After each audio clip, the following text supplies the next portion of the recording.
What's up, everybody? Welcome to the show. It's your boy Kangaroo Black, coming back once again, 10 toes down, standing on business, representing my Alabama Crimson Tide. How's everybody doing tonight?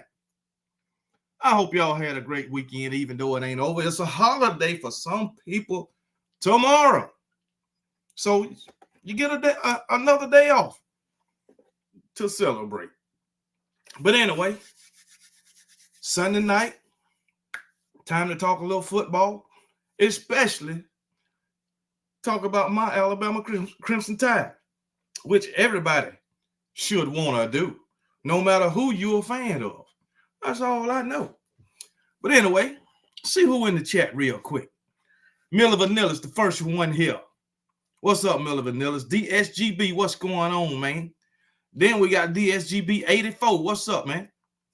Daniel Aldrich. Don't worry about us, Daniel Aldrich. We good over here. You don't worry about what we need. You focus on your team. And I doubt if your team can beat my Alabama Crimson Tide. I doubt that. Anyway, Crimson Kings, what's up, man? Yeah, we straight Crimson King. Who else we got? President Chip. Wait, Bama hiring a good coaching staff. I'm scared. You better be scared again. President Chip, your compadres better listen to you. I'm telling you, man. Mario Gordon, what's up? Roll Tide. Stephen Hicks, Roll Tide, brother. Stephen Hicks, they ain't quitters. Hey, y'all got to understand players transfer, man. Hey, Isaiah Bond, he stated he came to Alabama solely because of Nick Saban. Nick Saban is gone, so he left. So I want to ask this question. Is Nick Saban a quitter? If everybody who transfers is a quitter, is Nick Saban a quitter? Come on now. No, you know Nick Saban ain't a quitter. So, hey, it is what it is. These guys got to do what's best for them and their family. But anyway, Patricia Purdue in the house once again. Bobby Sprinkle, what's up, brother? I'm Roll Tide. Mosley Dog, what's going on, brother? Dogs taking over. It's sad that they think they taking over. The success of y'all program. Basically what you saying is I'm damn your dogs couldn't be successful unless Nick Saban retired. So you saying the success of the Georgia Bulldog was based on Nick Saban. That's a damn shame, man. Thomas Burrows, what's up, brother? I know T-Rob gone. We all right. Quentin McCants, Roll Tide. Pat TV, Roll Tide, brother. Hill Power TV, what's going on, brother? Charles. King Brian, what's up, brother? Hey, T-Rob, yeah, he's a good secondary coach, but that's all right. That's all right. It's a reason why he ain't at out. King Brian, let me ask you a question, man. Why Georgia get everything from Alabama? You want the players, the coaches, y'all want the cheerleaders too? Cheerleader coach? I mean, damn. I mean, y'all want everything from Alabama. That's how every other fan base know that y'all want to beat Alabama. You want the coaches? You want the players? Who else you want? Who else you want? Just come in and get your pick of the litter and we'll still whoop y'all ass. I'll tell you that much. Oh, my goodness, man. I don't want everybody, man. Oh, damn, man. But as soon as we get somebody from y'all will say, oh, they are leftovers. That's what y'all say. But y'all want to poach Alabama and get every damn thing they got. The bench players, the starters, the staff. I mean, Jesus, man. But anyway, man, I'm going to leave y'all alone, man. Daniel Berry Sports Highlight. What's up, man? How you doing, man? But y'all need to leave us alone, King Brian, man. I mean, damn, y'all. Y'all even want Tommy Reese. Y'all laughed at us so bad last season when we hired Tommy Reese or the last offseason, and now y'all want him. Boy, that ain't the most hypocritical thing I ever seen, man. I mean, Jesus, man. I know it's facts, DSGB. I know it's facts. They all want Bama players. That's true. Quentin McCants, Georgia also want the band director. Yeah, I believe it. Hell, they want the $1 million band too. So, hey, it is what it is, man. They want everything, Bama. You can take the golf coach. You want them to, the gymnastics coach. I mean, damn. I mean, every single thing, man. You want the workers in the cafeteria too? I mean, damn. I mean, Kirby pulling out all the damn stops. This man want Tommy Reese. After the fans laughed at us, saying he's an infant. Well, 1 year under Nick Saban, they want him. Oh, and everybody talking about, DeBoer ain't got no daggone he ain't got no SEC experience. Hell, Tommy Reese didn't have no SEC experience until he got to Alabama. But now y'all want him. Now y'all want him. Hell yeah, Kirby desperate than a motherfucker, DSGB. He desperate. He trying to do everything he can to beat Alabama. Oh, man. Georgia 1-10 versus Alabama in the last 11 head-to-head games. That is sad. Okay, now I understand why Kirby want to do all this. He want everything in Alabama. It's all good, though. But anyway, let me tell y'all, man. Let's talk about Coach DeBoer, who's finna start running this show known as the Alabama Crimson. Oh, hold on. I forgot. Let's hold on for a minute. Let's pause about this, about my Alabama Crimson Tide, just for a minute. I got one question for everybody in the chat. I mean, absolutely everybody. All 122 of you, or who looking at this live. 124 now. I got one question. How about them Cowboys? Y'all still them boys? Oh my goodness. The Cowboys is the only sports team out of all the sports that I hate more than Auburn. They're not them Cowboys. I love it when they lose. I love it, man. Boy, that goddamn, what they call him, no calorie Dak. He empty calories. He just throwing interception just because. Nick Saban, what was it? Nick Saban Jr. told me he threw his helmet and it got intercepted. Dak threw his helmet and it got intercepted. Don't y'all love them Cowboys? How about them boys? Y'all steal them boys. They set themselves up for failure every single year. And I keep telling them that, man. They be so happy. They be so damn happy during the season when they winning games. And I tell them, you damn fools, man, y'all do this to yourself every damn season. Know damn well, if you even sniff the damn playoff, you gonna damn fold. Boy, them goddamn Packers came out, man, and smoked their ass. I mean, Jesus. And the Packers defense just said, fuck it, we'll let them score. It's too late in the damn way. I mean, they was up 27 to daggone 0. And they made a fourth down right before the damn half. Hell, and the refs helped them do that. But damn, them damn Cowboys got smoked. And I loved every damn minute of it. Hey, did Aaron Rodgers play today? Oh, shit. Man, I thought I seen Aaron Rodgers at the quarterback position today, man. Because that damn Jordan Love was smoking their ass, man. Throwing off 1 foot, no foot. I mean, Jesus, man, the flick of the wrist. Touchdown, baby. Love. You got to love the Cowboys, baby. You got to love them. The Cowboys always put a smile on my face. I started to make a video talking about them. Should I do a video about the Cowboys? Let me know. If y'all want me to do a video about the Cowboys, the game today, I'll do a video about the Cowboys just for y'all. I started to do it, but anyway, what? And the daggone and them damn Packers was 9-8. And the you Cowboy fans, oh, okay, B. Bruno, I'll do a video about them Cowboys just for you. Just for you. Anyway, don't you who is that? Juicy? Yeah, I do one just for you, Tammy. You too. Cause guess what? You got to love them Cowboys. I almost forgot to mention them damn Cowboys. But anyway, man, that defense. What was Michael Parsons at today? That son of a bitch, he didn't show up for work. Well, matter of fact, the whole defense didn't show up for work. Oh my goodness, man. Oh well. Oh well. Hey, let me take a drink for them Cowboys. Boy, them Cowboy fans, boy, I love them. I love them, man. I'm going to do it.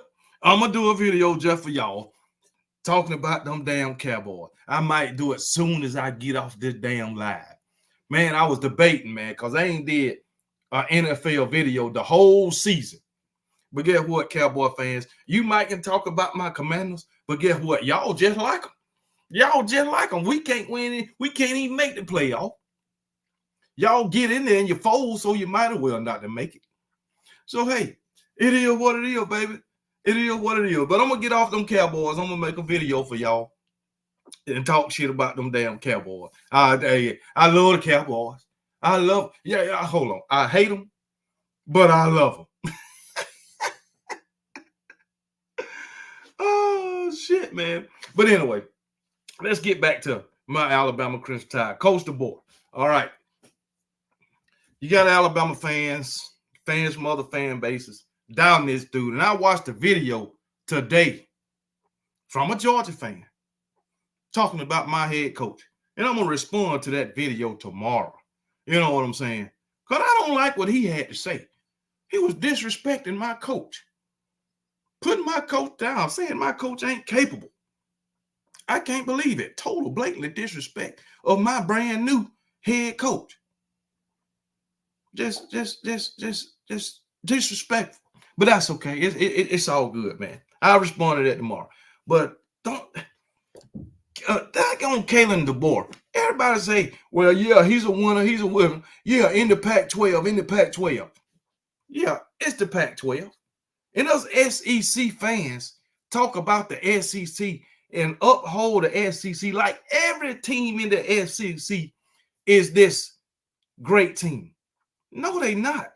Only 2 or 3 teams, maybe 4 SEC teams have, great seasons year after year. Mainly 2, which is Alabama and Georgia. And then the rest, they might have a great season 1 or 2 years, and then they back to being mediocre. And you cannot tell me that Oregon and Washington couldn't beat half of the damn SEC in 2023. Okay, like I said, I'm saying in my videos, y'all saying, well, this guy don't have any SEC experience. And just like I told you, before Nick Saban came to LSU, he didn't have any SEC experience. And look how that turned out. Urban Meyer didn't have any SEC experience before he went to Florida. Look how that turned out. It ain't about where you come from. It's about where you at. Come on now. And it ain't like Kalen DeBoer is inheriting some rundown program. A program that's 3-9, 4-8, 5-7, or even 6-6, 7-5. He ain't inheriting one of them. This guy is inheriting a stacked down roster. This man got to Washington and inherited a 4-8 team. His first year, Pac-12 champions. Second year, Pac-12 champions. And now he in the SEC. Come on now. Are y'all freaking serious? But y'all want to doubt the man. You want to doubt the man. What? Let's talk about Kirby Smart. Yeah, he was in the SEC. But what head coaching experience did he have before he went to Georgia?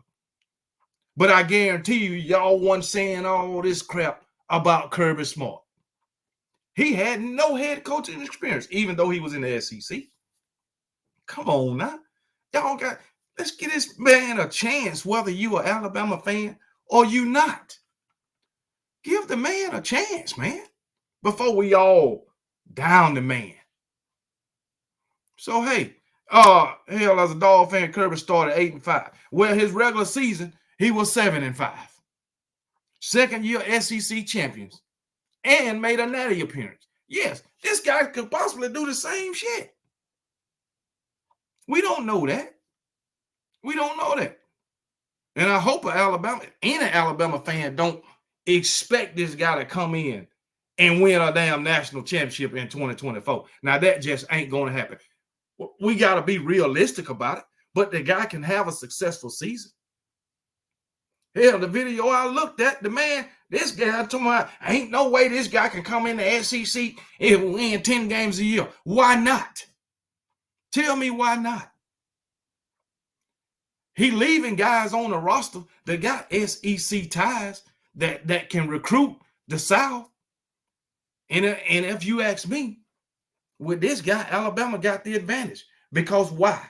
He leaving people on the staff that recruit the South, and him and the OC and these other two guys, they recruit the West. And what comes out the West?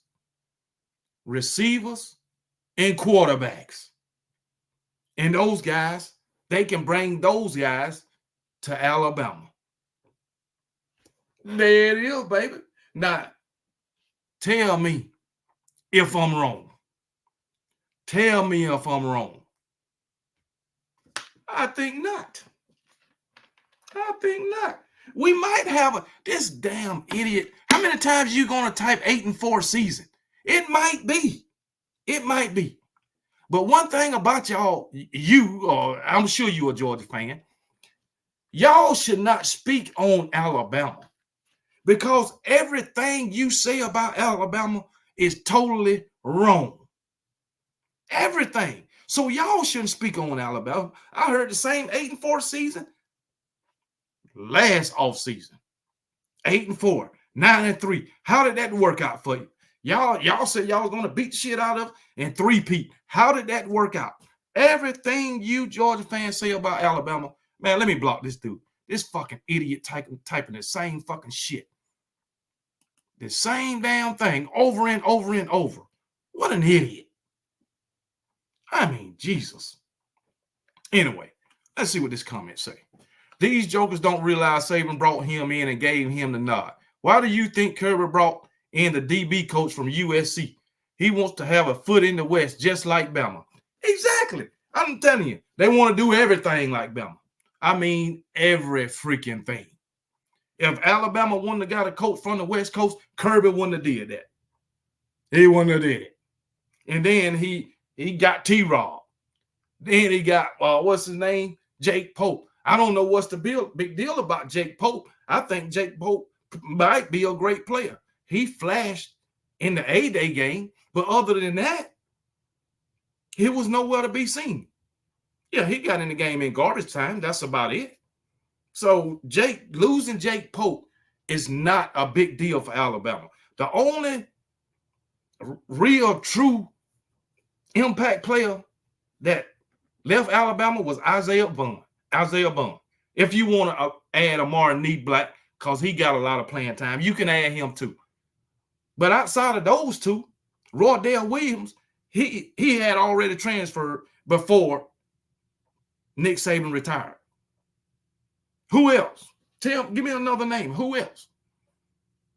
So outside of those guys, where's the real impact player that daggone them transferred from Alabama?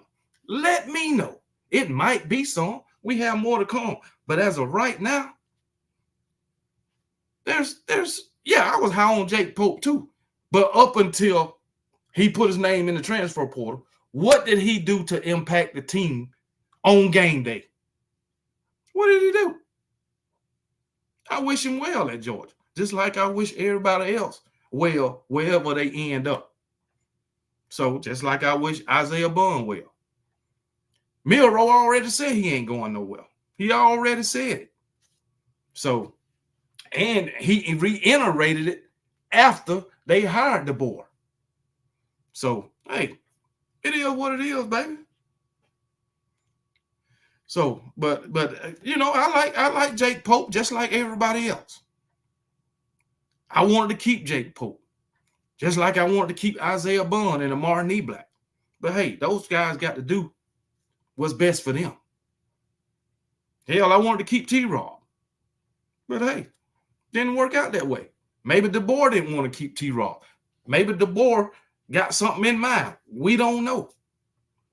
But to keep saying y'all going, Alabama going down just because players transferring for every team. Every team.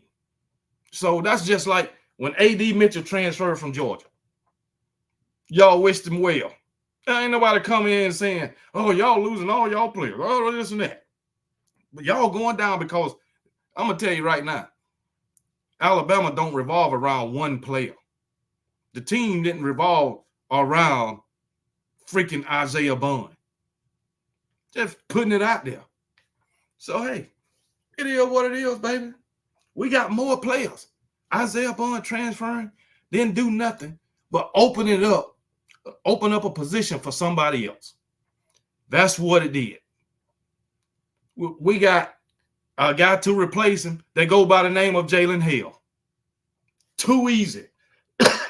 unless he decides to transfer somewhere. So, like I say, every team is losing players to the transfer portal. Not just Alabama. Alabama ain't the only team that done lost an impact player. Are y'all serious?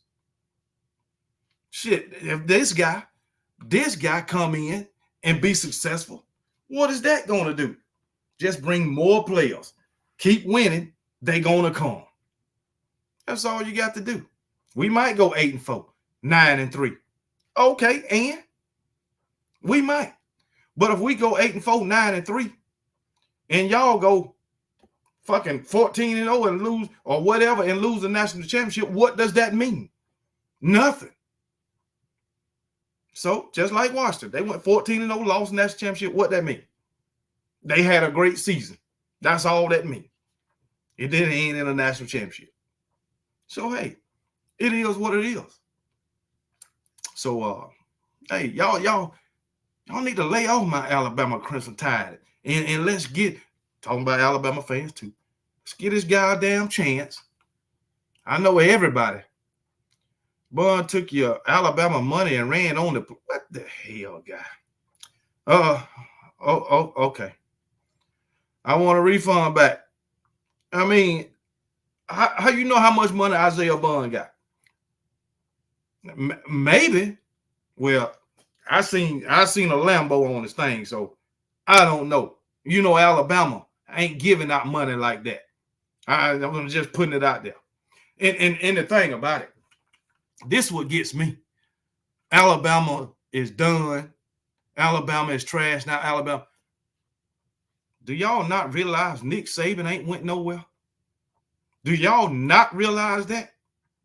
Did y'all not hear that guy say he want Nick Saban to come give him some advice every week? A piece. Nick Saban, he might, like I say, he might not be there every day, but he going to be in the building 2 or 3 days a week. He going to be in the building on game day. So, I mean, Nick Saban ain't going nowhere. And if you think this guy ain't going to take the advice of Nick Saban, you done lost your damn mind. That is the greatest coach in college football to ever do it.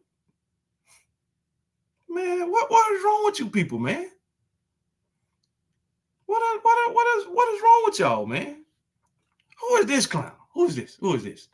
Over in Tuscaloosa, whatever, dude. I don't know who you're talking to, but hey, it is what it is, man. When will KB review Bama's 2024 schedule? You know, them schedules don't. I mean, I don't do no. Well, I do a preview and prediction. Well, that's in like July, August time frame. But yeah, I preview the schedule and tell you what I think. I already looked at it several times. Several. So hey, it is what it is, man. And Patricia Purdue, I don't know who said that Kirby could be the next Saban or whatever. Kirby would never be Saban. Never. You know why? Nick Saban ain't never went 1-5 against one coach. So Kirby could never be Saban. and he could never be better. All right.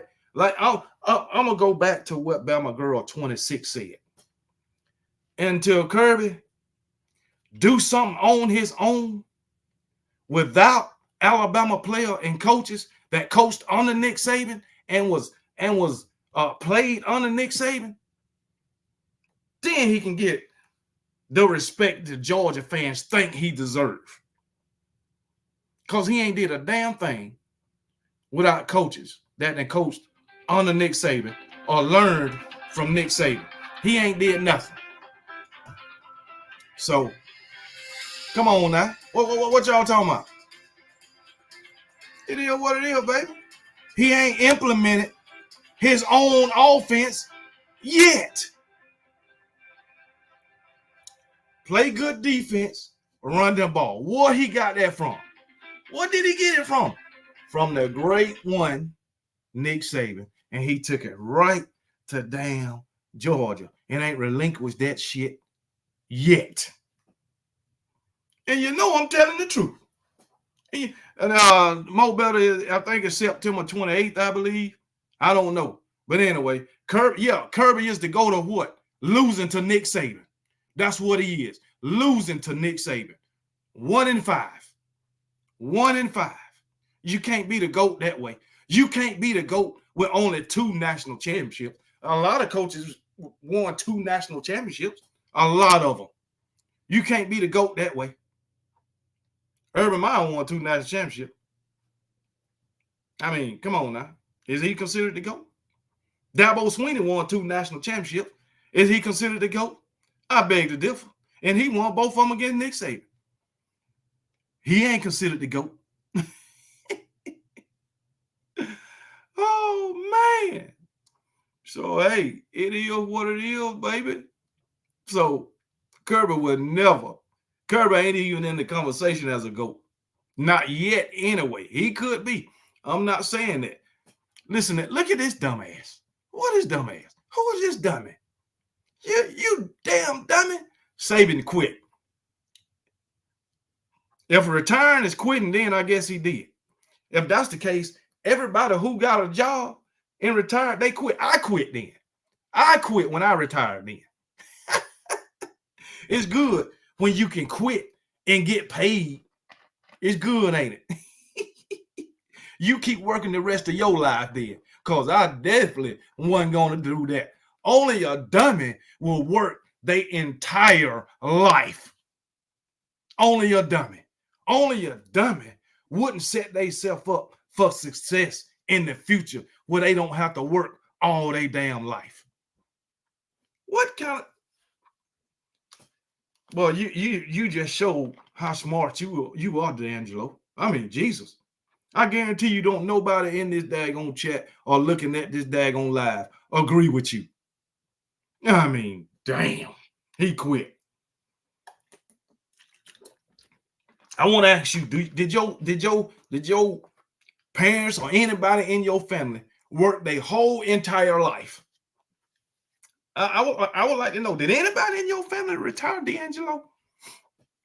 Probably not.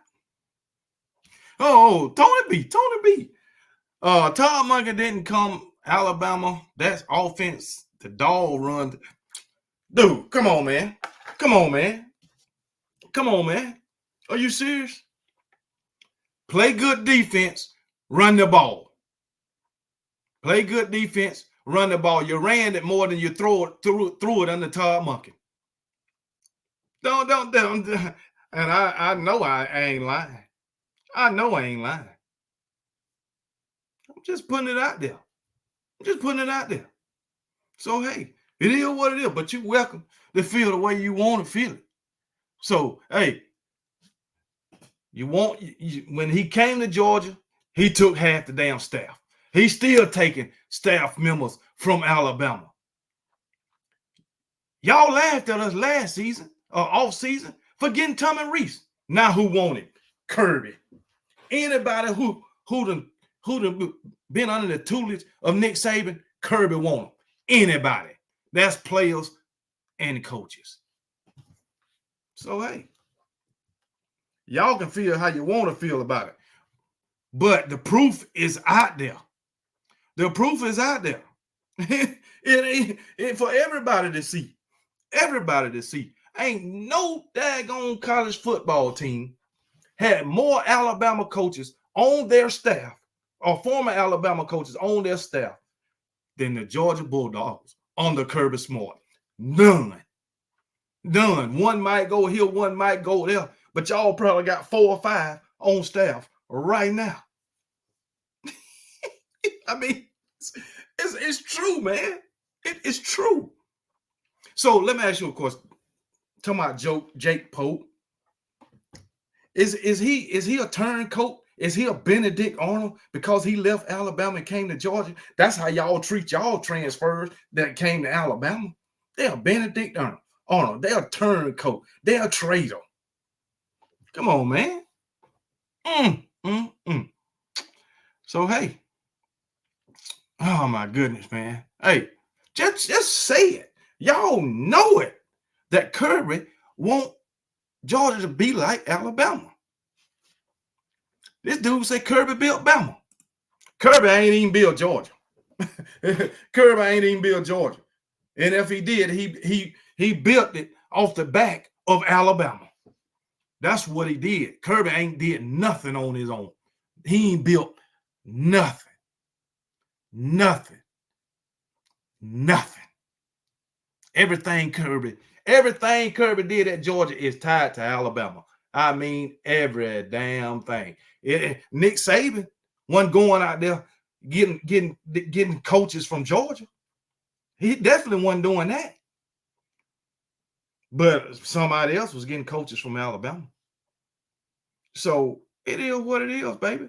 But y'all need to lay off my daggone coach, my new coach, Coach DeBoer. Y'all new daddy. The whole SEC new daddy. Y'all need to lay off him. Because when he start putting foots up in the SEC team's butt, y'all gonna recognize then. Y'all gonna stop talking trash then. I promise you that.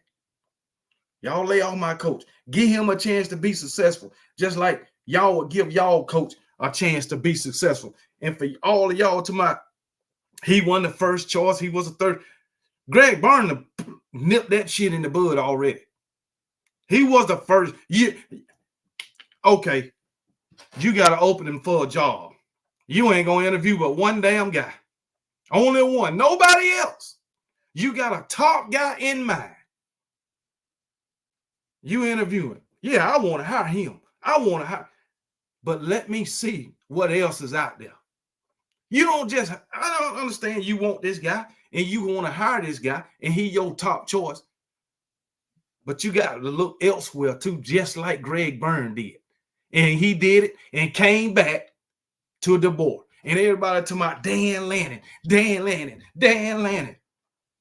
As I recall, this guy beat Dan Lanning every damn time he faced him. Every time. Every time he faced Steve Sarkisian, he beat him.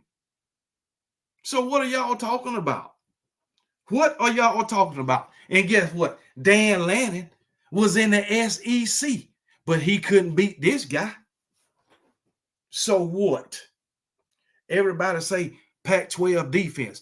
One Dan Lanning, a defensive guru, supposed to have been, but this guy beat the hell out of him 3 times. So what? 3 times. He didn't turn him down. He wasn't the guy. How about that? He wasn't the guy. Nick Saban handpicked DeBoer. And I told y'all long before Nick Saban retired, that when he do retire, he going to have a hand in picking the next coach. I told y'all that. And y'all can say what y'all want to say. He turned it down. What up? Yeah, he turned it down. After Greg Byrne told him, you ain't the guy. We going in another direction. That's what he said. And then he want to come out, oh, I'm not leaving Oregon. Yeah, what the fuck ever. What the hell ever. And when it comes to Dan Lanning, as a matter of fact, he from the Saban coaching tree too. I just want y'all to know that. Kirby Smart took Dan Lanning to Georgia with him from Alabama. That's just like I said. Everything Kirby got when it comes to a head coaching at Georgia, Alabama is tied to it.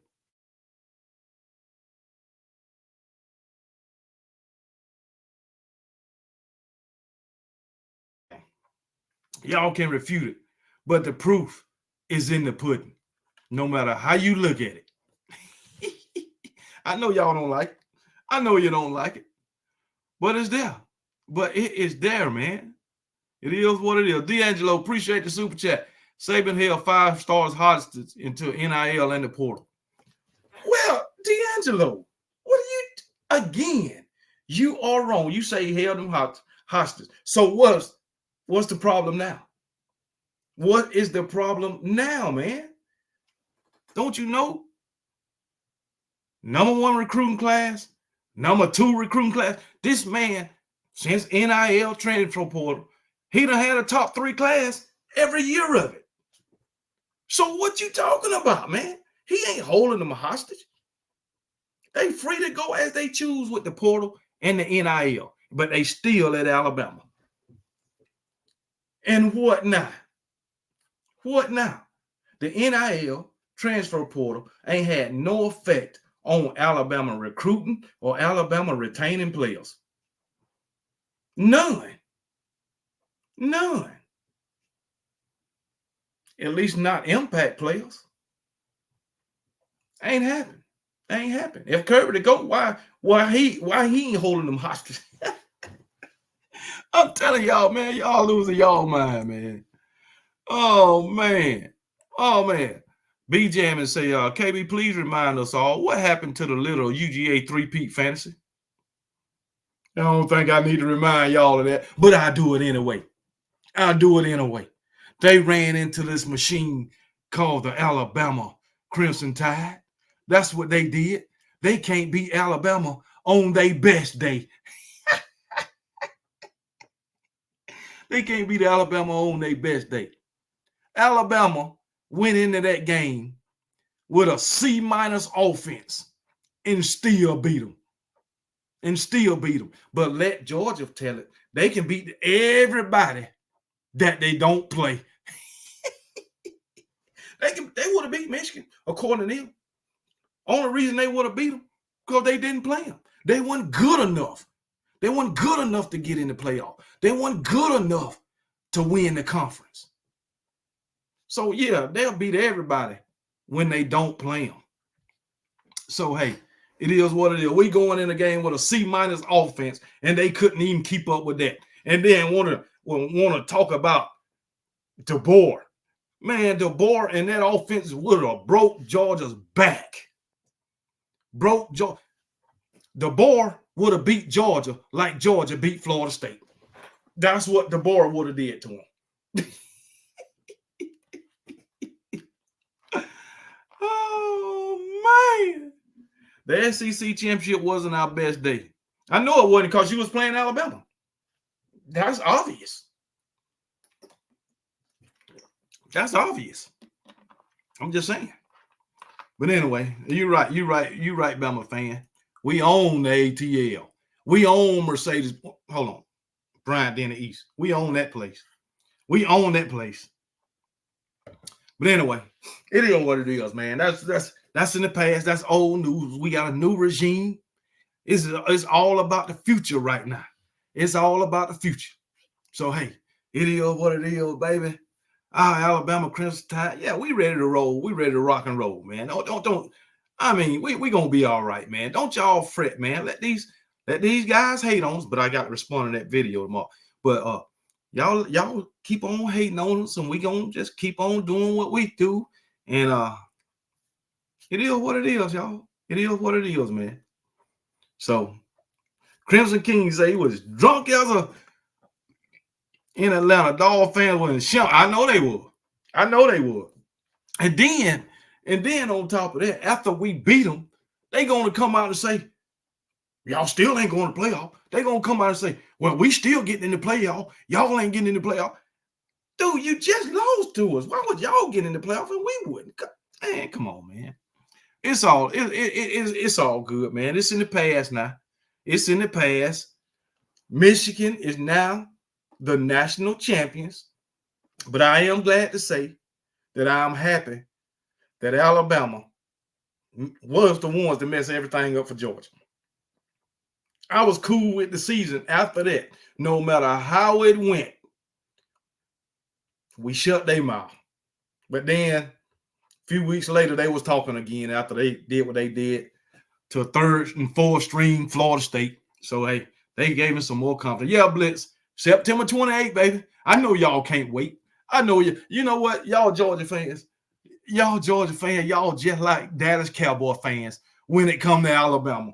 Y'all have so much hope in coming into the season when y'all play Alabama. Y'all have so much hope. Be talking cash money shit.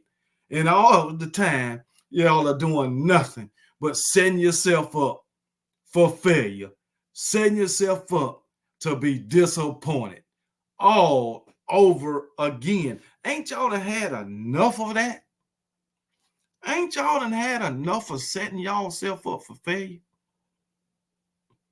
Every time you play Alabama, and then you finally got a win on them, and you went slap ass crazy. I mean, that shit happened. Y'all saying some shit that any ordinary, sane college football fan wouldn't say. And then it just went back to normal. KB, remember I put $200 bet to the UGA fans, and none of them believe in their team. None of them. Not a one. But hey, it's all good, man. It be that way sometime, man. It be that way sometime. But Kalen DeBoer, man, this Alabama program ain't gonna fall off. Not in my opinion. I just don't believe it. Because this man is not inheriting a team that's been down in the dump for years. He's not inheriting that. So, hey, it is what it is. Goddamn. So, Alabama fans, don't y'all fret and don't y'all frown and don't y'all doubt the Alabama Crimson Tide, because they ain't going nowhere. I can tell you that. Right now, nowhere. So, for all y'all who want to give me a call, I'll take call for about 30 minutes. I got to get out of here. I got to watch the rest of this damn Rams game. But how about them Cowboys? Link is in the chat just in case you want to call and give me a holler for about 30 minutes. And, we can chalk it up a little bit and make it do what it do. Saban about to sharpen up the new. Yeah, I'm telling you. Saban ain't going nowhere. I mean, absolutely nowhere. Who is this? Let me see who we got here. Let me see who we got. Garrett, what's going on, Kangaroo? What's going on, brother? Nothing really. What are you doing? Go ahead. State your case. Exciting times in Tuscaloosa. I'm a UGA fan. I don't think we deserve to be in the playoffs because we lost. I mean, that's because the way the playoffs were set up, because it's four teams playoffs. If it was 12 teams, we would have been in there. But oh yeah. But the problem I have is certain people didn't want to have a 12-team playoffs. ACC. Yeah, they did. But they want to try to get in. Yeah, but I will say, if there was a 12-team playoffs, I believe in the rematch. I think if we were to face y'all, I think we could beat y'all. I think we could, because every time, and I think it's how we prep, because it's always the second time we prep against somebody, we don't make the same mistake twice. That's just me. That's a lot of teams. It's hard to beat them twice in the same season. Yeah, that's how. Hey, even though my head coach Kalen DeBoer did it to Oregon. Yeah, well, that's because Kalen DeBoer is a very good coach. He has a very good winning record. His record. I'm trying to tell these guys, man. but they don't I want to said me believe. and Lou, right? Yeah, Me and him talked about it, and we said I said that me and him agreed that he'd probably be the best hire out of that because why would you want Kiffin to be your coach? He doesn't win nothing besides get you a decent winning record.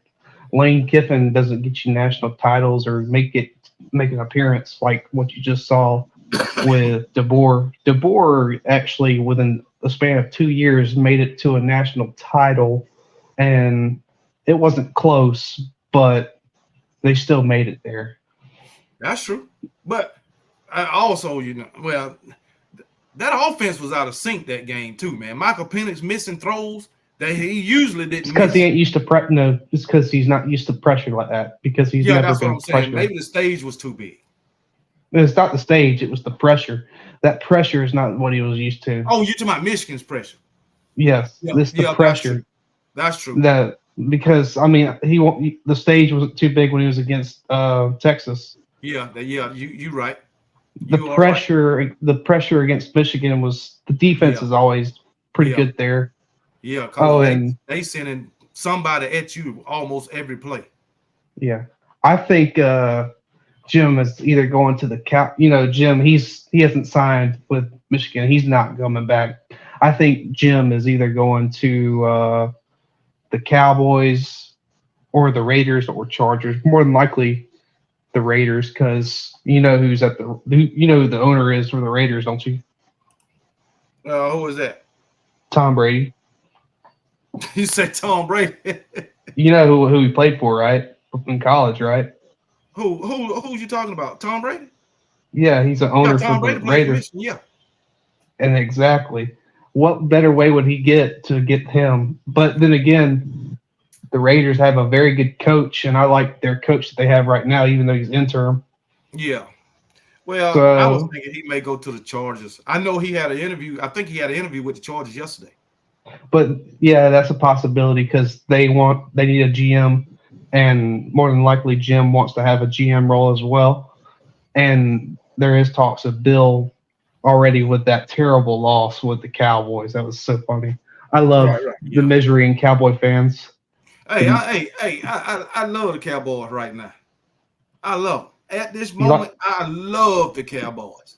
I'll pray They for you bring then. they bring joy to my heart every single season. You do? Is it like to make pray like the misery, or just like making fun of them? The misery and making fun of them. Yes, I pray. I love. It's like Stephen A's. Like, what does he say? It's not what will go wrong. It's like what Yeah, when will go wrong. It's so funny. that's true.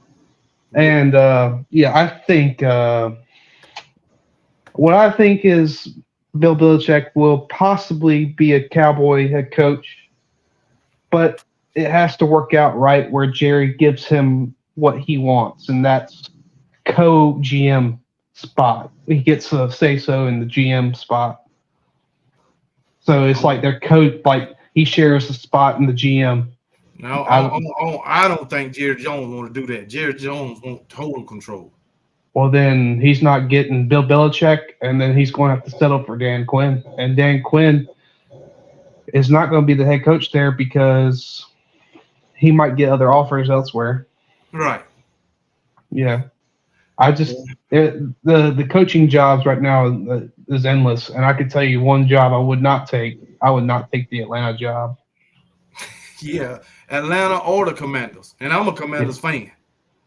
Oh well, I could see Eric if the enemy could get that job. I think it would change for the better. Yeah, I think the same thing.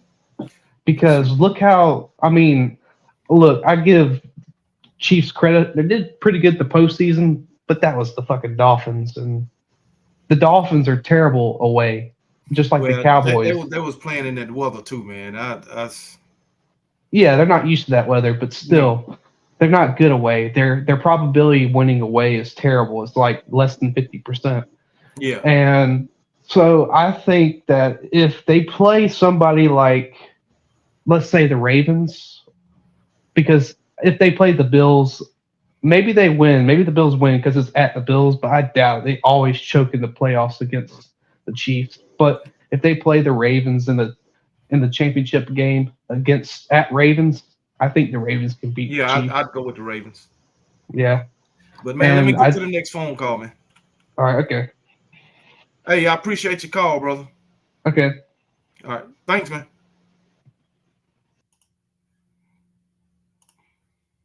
What's up, brother? What's up, bro? How you doing, man? I'm gonna give you a sound clip that I got because I do sound clips on my thing, so I'm letting your Bama fans know. I ain't coming for no foolishness. Bernie Mac just told you I ain't coming for no foolishness. No. Yes, sir. But I have to agree with you on that point. Me being a dog fan, this is it's the truth. I'm gonna be honest with you. When Kirby came here, he inherited a Mark Richt team. No one wants to realize that. Let's keep this real. I am a diehard dog fan, but I call it spade a spade. You inherited a Mark Richt team, and the cupboard wasn't empty when you came to Georgia. You had Nick Chubb, you had Sony Michel, you pretty much had your seniors on the defense, Lorenzo Carter, and those boys there. Man, you had Derek Bellamy. What is his name? Exactly, Dalvin Bellamy too. Yeah, and then you had a Roquan Smith, Butkus Award winner, and those were Mark Richt recruits. The reason why you guys got Devontae Smith or whatnot, your Heisman Trophy winner, he was committed to go to Georgia. But because they fired Mark Richt, he said, "The hell with it. I'm gonna go to Bama because I don't know what this direction is gonna be. At least I already know Bama was already established. That's why he came to you guys, because he was committed to us." But keeping it real though, Kangaroo, I'll say this. Look, Kirby won his 2 national championships. Now, we got a few coaches from Alabama. Not all of our coaches now. Now, you was going on your rant, and you was going a little too hard there, bro. Look, let's keep it real. He got a few. Kirby took like 3 to 4 coaches with him. But they already had. But think about it. We was already set because think about it. We grabbed Mel Tucker. Mel Tucker was in the NFL, but he did work with you guys at one point. He did work with you guys, but he was with the Jacksonville Jaguars, and they fired him, and we took him. Yes. So that was the start of it. So that was your first defensive coordinator. You took Glenn. He took Glenn Schumann. He took Scott. Yeah, now he did take Schumann. Schumann was on that staff, and he also took Glenn Cochran, your strength and conditioning coach. He took that guy. But offensively, he had Pit Boss with Sam Pittman, and he also had Jim Chaney. That was a package deal. I don't think he took any offensive coaches from Alabama. No. He never took. He took defensive coaches from Alabama. That was what he took. And the strength and conditioning coach. Yeah, but the offensive side of the ball, he ended up going to he ended up going to Tennessee to get Chaney and not Tennessee, Arkansas to get Chaney and those boys. No, Texas A&M. That's where they were at. Chaney and Big Boy or whatnot, who's at Arkansas right now. Those were his guys that he brought in. So truthfully, you're right. He took the blueprint from Alabama and made it successful over at Georgia. I'm not knocking it, but he did add his own twist to it, though. He did do some things different. But I mean, I'm sure he's gonna add his own twist. But the basis of it was it's with Nick Saban in Alabama. I'm not gonna run the ball. But it wasn't. Think about this. Saban was doing that at LSU before he came to you guys. He did that with them. Yes. Now that's what gets forgotten. He won a national championship before he came to you. Kirby was with Saban then too. Yep, him, Jimbo Fisher, Muschamp, those guys were there. But think about it. I came on your show last week. Before he got that, remember, Kirby was over there at Florida State with Bobby Bowden. So he took a little bit from Mickey Andrews too. And unfortunately, I have to go ahead and say it. Mickey Andrews was an Alabama graduate, and he played for the legendary Bear Bryant. So he did have some Alabama ties. So I'm not going to take away from Bama. A lot of his stuff is pretty much Alabama rooted. But again, as we said before, Kirby's got to figure out his own. I put it this way: Kirby's got to figure out his own style and his own niche. Now that Saban is gone, he has to carve out a niche in here. Period. We know Saban has an office. So like you said, Saban's going to still have input. And when I say input, the coach that you got is a great coach, but he doesn't have any ties to the SEC. Now, when I say that, I'm talking about recruiting grounds. Right. Saban is going to point him in the direction of friendships that Saban has developed with a lot of the coaches that have sent him players. But the guy, he's leaving coaches on staff, from Saban's staff. Yeah. Recruiters. And that's going to help him out a lot. And who recruit the South. And then he bringing in guys who recruit the West. Mm-hmm. And I said in the comment section earlier, we ended up getting a defensive back coach that was from USC. And the thing about him was he was the best recruiter for USC for Lincoln Riley. So all those 5 stars that you saw, wide receivers and those big time players that were actually good on that team, he pretty much was the guy who brought them in. Y'all brought in a defensive back coach from USC. This just now? Yeah. We ended up getting him a couple of weeks ago. This is before we got T-Rob. So what do you need with T-Rob as a defensive back coach? Well, Kirby brought him in because Muschamp ended up becoming an analyst because Muschamp wants to watch his son play a little bit. So he's stepping away. Muschamp is still going to have his hands in the program. But he's stepping away with that analyst spot because he doesn't have a lot of the pressures that he would have as a defense and responsibilities that he would have as a full-fledged defensive coordinator. So he could still go see his son play because he's got a son that's a quarterback on scholarship at Vanderbilt right now. So he's going. I thought he only had the one at Georgia, the walk-on. Yeah, his son that was graduating. That was going to graduate. So he's still going to have an imprint on Georgia, but they brought T-Rob in to be an assistant defensive coordinator with Schumann. Now we don't know what's going to happen after the NFL offseason because I know you're a Commanders fan. You know I'm a Falcons fan, as you can see in the back. But with Schumann got offered a job with the Philadelphia Eagles last year. He turned it down. Now, with what's going on with the Eagles right now, if they lose to Tampa tomorrow, they're getting ready to get rid of their head coach, and they're gonna still try to offer Schumann again because that's a guy that has familiarity with that Philadelphia defense because majority of those boys was his players. Yeah. Let me ask you a question. What's up? I say it all the time. Mm-hmm. Eventually, in my opinion, Kirby going to end up in the NFL. What is your opinion on that? I think Kirby doesn't want to. I think he wouldn't mind the challenge, but I don't see him going to the NFL because he already understands because he was already there. If people don't realize it, he was with Saban when Saban was with the Dolphins. Yeah, with the Dolphins. So with the business side of things, I don't think Kirby's already dealing with NIL. But I honestly don't think he's going to the NFL because he has more control and he has more power at the University of Georgia than he would in the NFL because at this point, and all of that. Yeah. And at this point, this man already has won 2 national championships. He could run for governor in the state of Georgia. Hell, he could pull a OJ Simpson if he wanted to, and he still wouldn't go to jail. I'm just joking when I say that. But I'm just saying, I believe it. I'm just being honest because at the end of the day, Kirby's not getting ready to give up his throne like that. He said, man, I'm already established at a blue blood program, my alma mater. Why do I need to go to the NFL with spoiled brats and I can continue to build up this program and I can become one of the best of all time? That makes sense. As I told you before, Saban, it's a couple of coaches that always get overlooked. I think Saban is one of the greatest to do it. But I'm going to always say Eddie Robinson is the GOAT to me because that's 9 national championships. And y'all can sit back and say, oh, well, he did it on another level. Newsflash.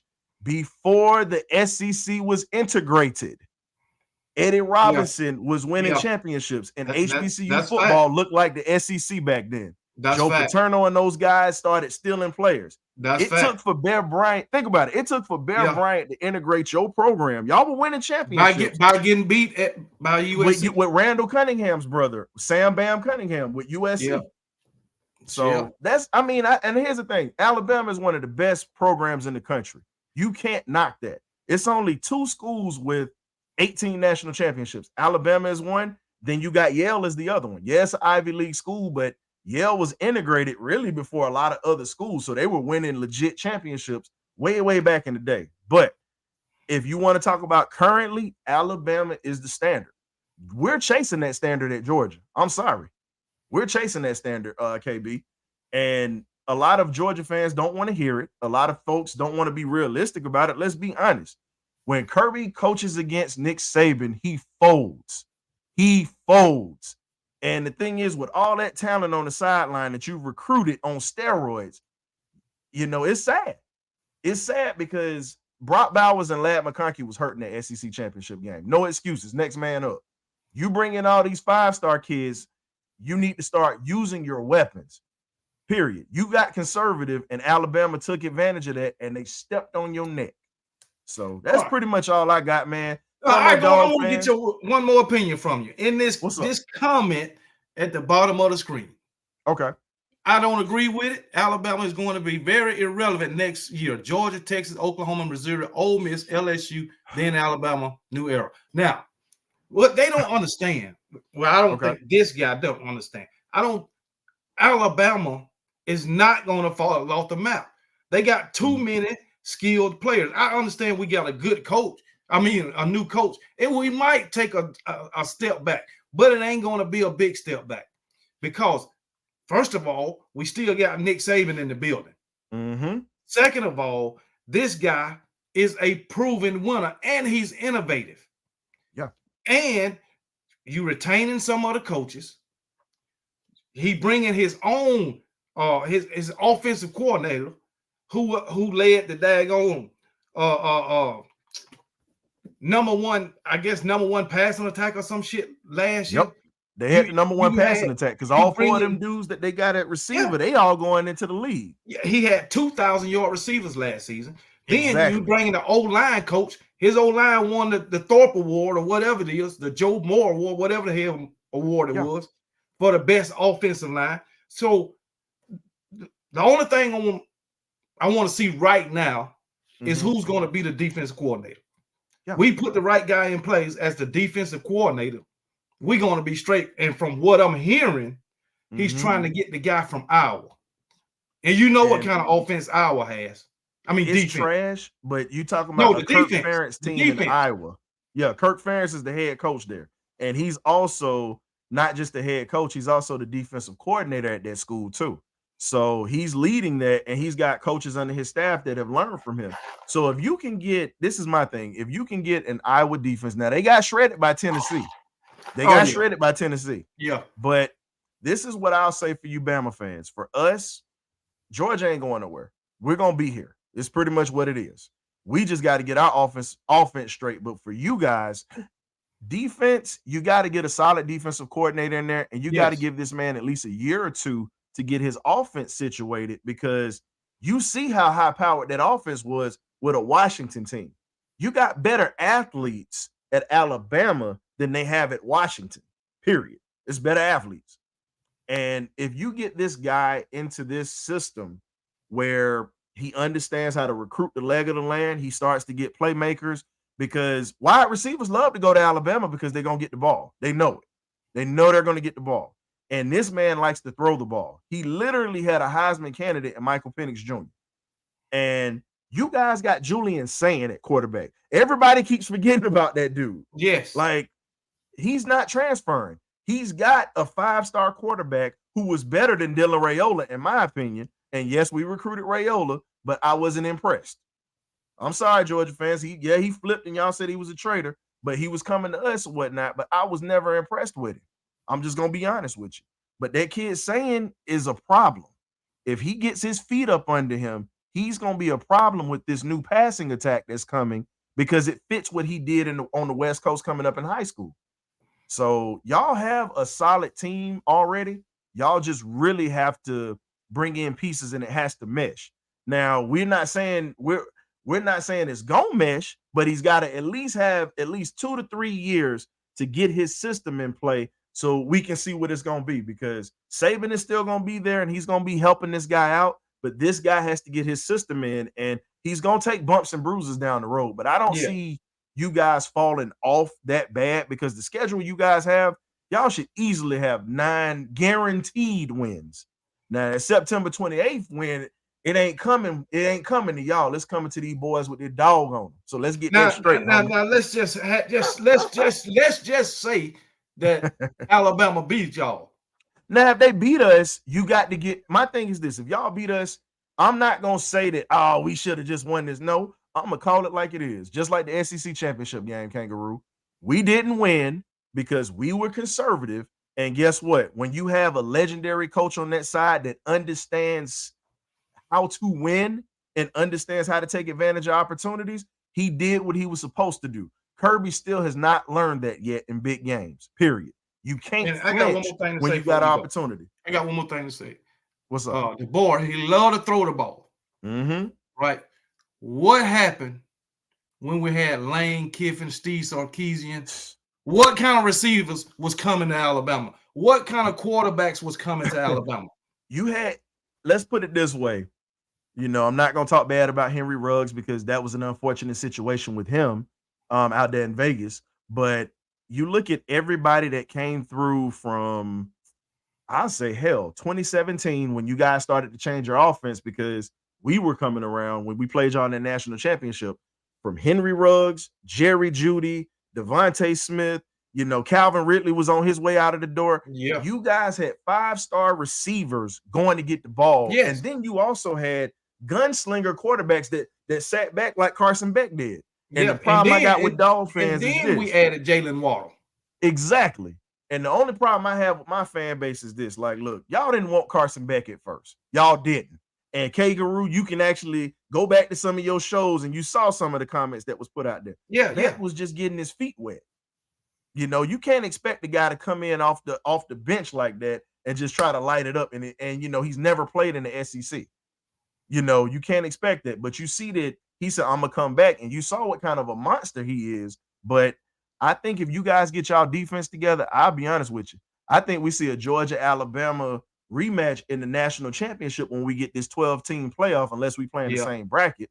But again, I think Bama's not going nowhere. But at the same time, until Kirby Smart figures out how to get past that monster that they call Alabama and you figure out how to beat them like you beat everybody else, Kirby, you know, you got the 2 chips, baby. I'm happy about it. But I want to see you start dominating when you need to in clutch games. You don't need to lose to somebody and then you got to come back and beat them. Beat them the first time you get up on them.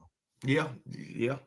And how about them sorry-ass Cowboys? I got you, baby. Oh, I love, hey, them Cowboys put a smile on my face. I won $200 off a Cowboy fan. I'm just waiting to collect. He crying right now. Hey, man. Check this out, man. Send me a message on Instagram. So okay, you're on Instagram. Okay, I tried it on Twitter, but I didn't do it. I'm gonna do that on Instagram right now while you got me before you let me go. But you let me know if you got it. I'm doing this right now, Kangaroo. So we got to definitely get you on my show because my people were like, "Oh, you gonna get Kangaroo Black?" I'm like, "Hey man, he let me on the show, and shoot, I said, why not?" Shit, I gotta figure out my damn name. What's on this motherfucker? Is it Kangaroo Black 1 or what is it, bro? Twitter is Kangaroo Black 1. Yeah, that's what I got on Twitter. I tried to message you, but it says you're not taking messages. Oh, damn. Look at me. I was going to say you can find mine on there. It's Rashe 87 at Rashe 87. RYSHEA 87. Because we got to get you on the show, bro. What is it, man? It's RYSHEA 87. Okay. And that's on my and this is on my Twitter or whatnot. Yeah, Rashe 87, RYSHEA 87. So all right, definitely look out because I did follow you. Okay, I'll send you a message. All right, brother. I see you then. Thanks for having me on. We can go damn dogs. Yeah. Okay. Whatever, man. All right. Next up, President Chip. What's up, brother? What's good, KB? How you doing? What's up, man? How about them Cowboys? How about them, baby? Hey, is they still them boys? Nah, they Cowgirls, man. But what's up, man? Oh, man. Hey, I got, you know what? First of all, I don't know who that was, but he's speaking absolute facts, man. That guy knows his ball. He knows what he's talking about. But, I just came on here to talk about a few things. First of all, your Hugh head coach hire, because I don't think you've had a show since then, right? Or you had one. Right. But what I wanted to say is my immediate reaction was, God damn it. Because I didn't want y'all to go after a guy that was a proven winner, that showed he could do it and turn a program around in minimal time. And not only that, but you see the coaching staff he's bringing to Alabama. He's bringing one of his boys from Washington and a few other guys. He brings the offense coordinator, tight ends coach, and wide receivers coach. So Alabama's not going anywhere, bro. He got his advisor with him and somebody else. Yeah. But yeah, it's just like Alabama's not going anywhere. And everybody in your chat saying that Alabama's going to become irrelevant, it's just speaking absolute nonsense. I don't know what they're talking about. I mean, sure they might lose recruit. I mean, we're already seeing some. We saw Isaiah Bond leave. We've seen a few guys decommit here and there, but there's no reason to think that your guys are just going to go out and be Missouri now or Vanderbilt. You're not. You're going to absolutely definitely be one of the top contenders to make it the SEC championship game. My question is, KB, how many more decommits? How many more players leave in your opinion? Well, so far we only had one decommit, and that was Ryan Williams, and he's talking about recommitting since this hire. You know, he's a wide receiver, so yeah, why wouldn't he want to come back? Yeah, if you know true. This guy loves to throw the ball. Yeah, and the only major transfer we got is Isaiah Bond. Major. He went to Texas. Yeah, he went to Texas. Now Mar Black, he's in the portal, right? Tight end, and you know, when he was like our number one tight end, but you know, if you want to consider him an impact player, then you could say two. But that's it. Yeah, we're gonna say so far. But so far, yeah. Now, according to what we do on defense, you know, I think that'll determine if anybody off defense get in the portal. But one thing, we cannot afford to lose Caleb Downs. Yeah. That's one guy we can lose. That's actually a perfect segue, because I was going to talk about that. Is you talk? I agree. You talk about he likes to pass the ball. The offensive. Hold on, DJ Dog say the QB weak.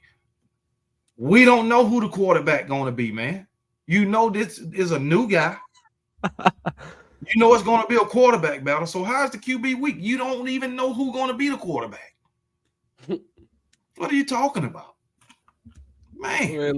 Let him talk. Go ahead. Go ahead, talk, man. But let them talk. They know. So these people claim to be college football fans, but then they say shit like this. It's weird. Anyway, the defense. I'm on y'all's defense might if he doesn't implement good like he didn't have a good defense at Washington, man. That defense got ran over. But the defensive coordinator ain't coming with it. That's true. Dude, who's it gonna be? I don't know. Maybe he'll consult Nick Saban for that. Yeah. Hey, if you don't think Nick Saban had a say in who to hire, he definitely did. Greg Byrne already said that, the AD. Yeah. So I'm pretty sure he'll find a good defensive coordinator. So, I'm just saying in the long term. Yeah, Greg Byrne say that Nick Saban told him, you better hire somebody who's comfortable in their own skin. And Nick Saban gave him threw that name out there basically. But so we're talking about, you know, you're not gonna get at the bottom of the barrel, you're not gonna go to relevancy, this and that. Let's get to specifics. And your personal opinion, how you feel right now, this moment in time, KB. It's January 14th. What would your immediate guess be for how your season goes? I'm gonna be realistic. All right, new head coach, whatever. With the caliber of players we got. In the offense he's trying to run, and then I got just say he hit a slam dunk higher up on defense. I'll say 9-3, 10-2. Ooh, 9-3, 10-2. Okay, I was not expecting the answer. SEC champions? Not at 10-2 or 9-3. 10-2, it's possible. And I'll say 10. I'll say we'll go to the playoffs. Now, if we go to the playoff, if it's a 12-team playoff, we get in the playoff with a new head coach, first-year head coach, new coordinators. I think that's a successful season, even though it's a 12-team playoff. Okay, that's fair. Even if you don't win the SEC championship. You know what? I'm gonna play. I think making the playoff should be a bare minimum for y'all. Yeah, I think y'all. Yeah, 12-team playoff. Exactly. I mean, Alabama. Yeah, I think that should be a bare minimum for y'all. Exactly. And you know what would be crazy, KB? What if Georgia and Alabama play each other 3 times? Yeah, Tuscaloosa, Atlanta, and Atlanta again. Yeah, that would be crazy. Hey, the Atlanta Chris better not score twice, man. Otherwise, I'll tell you what, you don't want to play Alabama in Atlanta. I don't give a damn who the coach. Hey, if it happens twice, man, I ain't finna submit no transfer to a different fan base, but bro, I'm gonna be crying. I'm sure you would be. You guys ain't gonna do that, man. You get 3 times it. Okay. I think we'll win the first 3 games. Western Kentucky, USF, and Wisconsin. Then we play y'all. Oh, all right. Wait, Wisconsin. Oh, Wisconsin ain't that good. So then we play y'all. Right. Then Vanderbilt, South Carolina, Tennessee, Missouri, LSU, Mercer, Oklahoma, Auburn. So, but what do you? I don't think anybody like any team's gonna have a breakout year. I mean, Wisconsin. I only said that because it's at Wisconsin, and you've been here. I don't know if you've heard KB, but there's a possibility they could put up a good squad next year. It's possible. And you know how the Big Ten's going. Everybody's gonna be competitive there. So I think personally, KB, I'm gonna have to agree with you, bro. I think it's gonna be 10-2. I think you lose to Georgia, and I think you lose to LSU. That's my personal prediction. Yeah, LSU with Nussmeier the quarterback. Hey, forget everything I just said. I forgot they got Nussmeier now. Forget about what I just said. Jaden Daniels is gone. Now they do have a new defense. About that. They got oh my god, coordinator from Missouri. They do have a new defense coordinator. But I feel like they look. Jaden Daniels is gone. Malik Neighbors is gone. Yeah, I don't know why I don't forgot about that shit. The other receiver is gone. KB, never let me say that stupid ass shit again. I forgot about that. Logan Diggs is gone. He transferred. Yeah, you're not losing to LSU. I don't know. Who would you lose to then, KB? I think you go 11-1 then. In that case, I mean, Tennessee might have a good squad. You can't count Tennessee out. I'm always counting Tennessee out most of the time. I mean, then freaking Auburn always seem to play us hard. For some not in Tuscaloosa. Not in Tuscaloosa. Well, no, not in Tuscaloosa. Then you got Oklahoma. Are you guys playing that game away? Let me see here. Yeah, we playing at Oklahoma. You're playing that. That might be your second loss then. Okay. So that makes sense. Yeah, I don't know why I said LSU, but I think y'all go 10-2. That's probably a good one. Definitely not bottom of the barrel, y'all. Okay, listen. There's a message to the people. This is a public service announcement for all my fellow dog fans. We're gonna be confident. We're gonna be a little bit more confident now that the bad guy's gone. Now our father is retired, so we ain't gotta be scared no more. But let me tell you something. We can't go into Tuscaloosa. What's up? Go ahead. We can't go into Tuscaloosa overconfident the week leading up to it, my friends. We cannot go in there and hop on this channel, Nick Saban's channel. We can't go anywhere and be talking shit because trust me, this won't be an easy game, y'all. We ain't trying to go crazy this year. Let's just let it happen. Let's play the game one at a time and let's get it over with.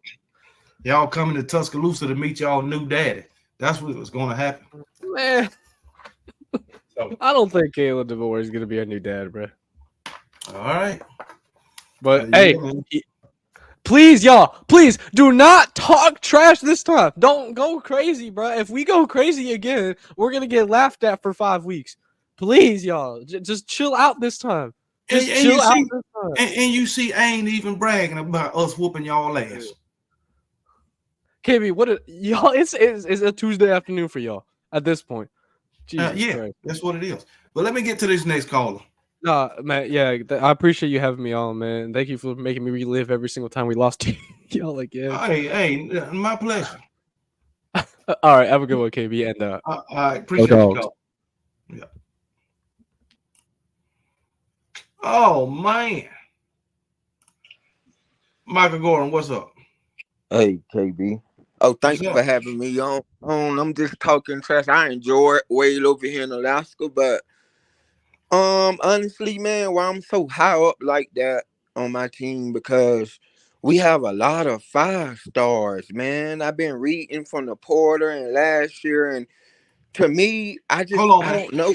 Like Patricia Purdue, I just dropped the link again. Go ahead, man. Man, here's the thing, KB. I don't see why Georgia, like, for example, when Joe Burrow was at LSU, he had all them, Justin Jefferson, Chase. I expect for Georgia to kind of, you know what I'm saying, just throw it up. Look at all that talent we have. So it's no reason. I just don't understand it. But I'm gonna say this. All jokes aside, though, I know I be joke. Alabama has been in my way ever since I've been a dog fan. Good. They has been in a damn way, and Good. sick. And Look at they're you going good. to continue to be in the way. And what I learned about it, every time I watch your channel and you throw your arms up, Alabama always get a lucky play.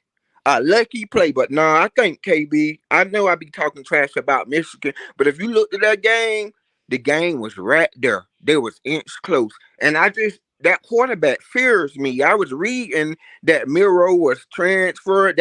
But then they say he coming back. But I think Miro long as was y'all never got in the transfer portal. oh, he wasn't never. A fake account that somebody made Oh, that. Man. Yeah, Well, he was never in it. Miro said he was going to come back before Saban retired. And after he retired and DeBoer was named the head coach, he reiterated that he wasn't going nowhere. Well, do you see Bama can go undefeated? I think because No, man, I don't see undefeated. Not for a first-year head coach. If it happens, it would surprise me. I'm just being realistic. I'm being realistic. So do you think when Georgia go to Alabama, like how bad does Beck fear? How bad does you fear Beck, like knowing that he's coming? I don't at all. At all, even with all this. At all. Why would anybody fear Beck? Dang. Well, the guy was. I'm just asking, why would anybody fear Beck? AKB, if you notice, because I thought the SEC championship game could have got away early. It could have been nasty because it was like 17, the 7 Alabama was up. Yeah. It could have slipped away. I'm going to be honest. It could have slipped away, but man, that dude got to be going in hot. Look at his performance last year. Man, if I'm the rest of the country, and people can say what they want to say about Florida State or whatever, but coming in, Georgia being hot, this has got to be one of the hottest teams. And why I said Bama was irrelevant, because I've been hearing reports that Oklahoma ain't lose really nobody. Texas quarterback coming back. Missouri, okay. Look how they look against. And who is Alabama losing? We lost Roydell Williams, who hit the transfer portal before Nick Saban retired. Oh, he was great. Right? But you look at our running back room with Jam Miller, Justice Haynes, and Richard Young. Dang. Yeah. Plus we got this other 4-star running back coming in. All right. We still got wide receivers. Yeah, y'all do. And here's Jalen Miro coming back. Now, I'm not saying Jalen Miro going to be the quarterback, because I think it's going to be a quarterback battle with this guy. See, I don't understand. We got 5-star Julian Sand coming in. I don't think he'll be the starter. Because we still got Dylan Lundgren and Ty Simpson. Yeah, but only thing I'm worried about is the defense. Yeah, they keep Miro at. Who's going to be the defensive coordinator? Yeah, I'd rather Simpson be the quarterback for y'all. He can move his legs a little bit. I don't want that number 4 back there. Simpson can run.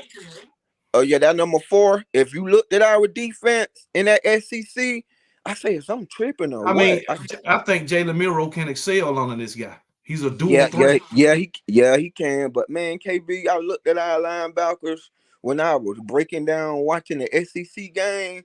Man, Miro picked our defense. I hate to say it, man, you would have thought I was cross-sided the way how our linebackers was confused out there, running this way, running that way. And I don't know, man, just because Nick Saban retired, I thought it was going to be a big drop, but you always seem confident. Like you ain't stressing, but I believe you stressing under your... I'm going to tell you, like I told, who was it?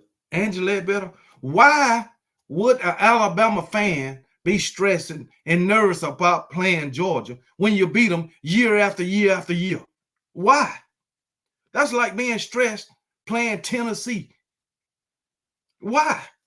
Oh, damn. Why? Let me ask you a question. If Georgia was beating Alabama every damn time they meet, would you be stressed before the game, would you be stressed? No. Nah. Exactly. But a lot of people in that comment talking about, oh, he don't know what he talk. I say Mark Richt is a good coach. We just couldn't never get over the hump. That's what it is. Because Exactly. I can go back to when I was a kid, 9 and 02. We lost to the Gators. We lost to the Gators. We went and beat. Wait a minute. I can go out. No, I'm just saying this comment. Sean D and DJ Dog talking about they linebackers was freshmen. Alabama played a whole entire season with 2 true freshman linebackers. Man, when was that? Like 2017? Yep. Not 2017, 2018. 2 true freshman linebackers the whole damn season, and we wind up making it to the SEC. I mean, the national championship. I believe it was 2018. I think it was 2018. It was 2018 or 19, but I think it was 2018. Before I go, look at how they from the spring, like we had a couple of linebackers to go down in the spring and a couple to go down in the fall. That's how they got on the field. 2 true freshman linebackers the whole entire season. So y'all talking about these true freshman linebackers y'all had, or these freshman linebackers. That ain't no daggone excuse. Caleb Downs is a freshman. So that ain't no excuse. I just believe, man, Georgia, we got out coached. Because when I looked at that game, I thought coming in, okay, we got a defensive line. They coming off. Well, they played for those previous championships. But I'm like, and hold up. What's the name? One no damn freshman. Oh, daggone, what's that 32 for y'all? Whatever his damn name. Which 30? Chaz Chambliss. Yeah, he ain't no freshman. Nah, he ain't. But he was in the game. Chamberlain, he's not a freshman. I'm gonna admit, y'all out coach Georgia. They out coach Georgia. They out coach them. Because here's the thing: they ran the ball when they wanted to. I don't understand how that happened. Georgia they ran the ball. I thought Miro wasn't no Thor. He showed that he can do both of them, KB. And here's the thing: I never forget when it came for him to put the game away. He put the game away against Georgia. Now, remember, one player away from Michigan, the ball was snapped left, but we could have probably been having a different conversation if they would have scored at the end. But all I'm saying, KB, is that's my biggest fear. It's the quarterback. I mean, because he keep plays extended, and I don't think it should be no quarterback battle. I think they should give Miro that job because I'm telling you. Well, you can't just give him the job. If there's somebody else better, they get the job. Oh, dang. I thought you was real high up on Miro. I am high on Miro. But with a new coaching regime, I see where it's going to have to be a quarterback battle. So before I go, he's got like to throw the ball. What if it's a quarterback that can throw better than Miro? Right. But they're going to have to put in some schemes for Miro. Right. So do you see Justin Haynes like just having a breakout, just like a breakout monster year? But he's going to be the second running back. Jam Miller going to be in front of him. So KB, my last final thought and question before I go. You don't think it's possible with all that heat Georgia got that they go undefeated? I'm just saying. I think it's possible. Yes, I do. Man, because y'all got to play Alabama. Don't y'all play Texas? Dang, man. So I mean, but it's still possible that y'all can go undefeated. Yeah, but this 2024 season ain't gonna be as easy as the previous 3 or 4 seasons that y'all done had. Okay, and then how do they do before I go with the standings? I was trying to Google because I don't SEC championship. Like if you know how they have who number 1 in the East SEC and who number 1 in the West SEC. They not doing that. Ain't no East and West. It's just the top 2 teams. Shoot, dang. So that the top 2 teams will play for the SEC championship. Dang, man. So that's how it is. So the top 2 teams to play. So right now, if they got the rankings, would that be Georgia and Bama would be the top 2 teams, or would Texas be after Will it be Texas and Alabama, then Georgia? I don't know how they're going to do it coming into the season. It might be. But Georgia is, I think Georgia preseason ranked number 1. So they might be number 1, in the SEC. So I don't know. Hey, that gave us confidence. Well, thanks, KB. September the 28th coming, man. I'm just looking at all these transfer portals we got in top. I don't see why we want to go 15 but y'all ain't losing. What transfer portals y'all got? You talking about incoming? Yeah, that's coming now. The receiver from Jackson from USC, and then we got one from Miami, Kobe Young, that young cat, and then we got all that right there. I don't understand, man. Kirby, I don't know. You just have to wait and see, man. Okay, thanks, KB, for having me on, man. Thank you. Thanks for having me on. Bro. All right, have a good one. All right. Our freshman linebackers didn't play the whole season. Only like 3. Well, I don't want to hear that excuse. When our Jai Hall got in the game, was fucking up. Y'all didn't want to. Y'all didn't use that excuse. He didn't play the whole season either. Them freshman receivers when Mechie and daggone Williamson went out. Y'all didn't want to hear that. Nobody don't want to hear about y'all freshman linebacker didn't play the whole season. Them guys didn't play I'm gonna tell you the same thing, Sean D. Y'all told us. Develop the guys.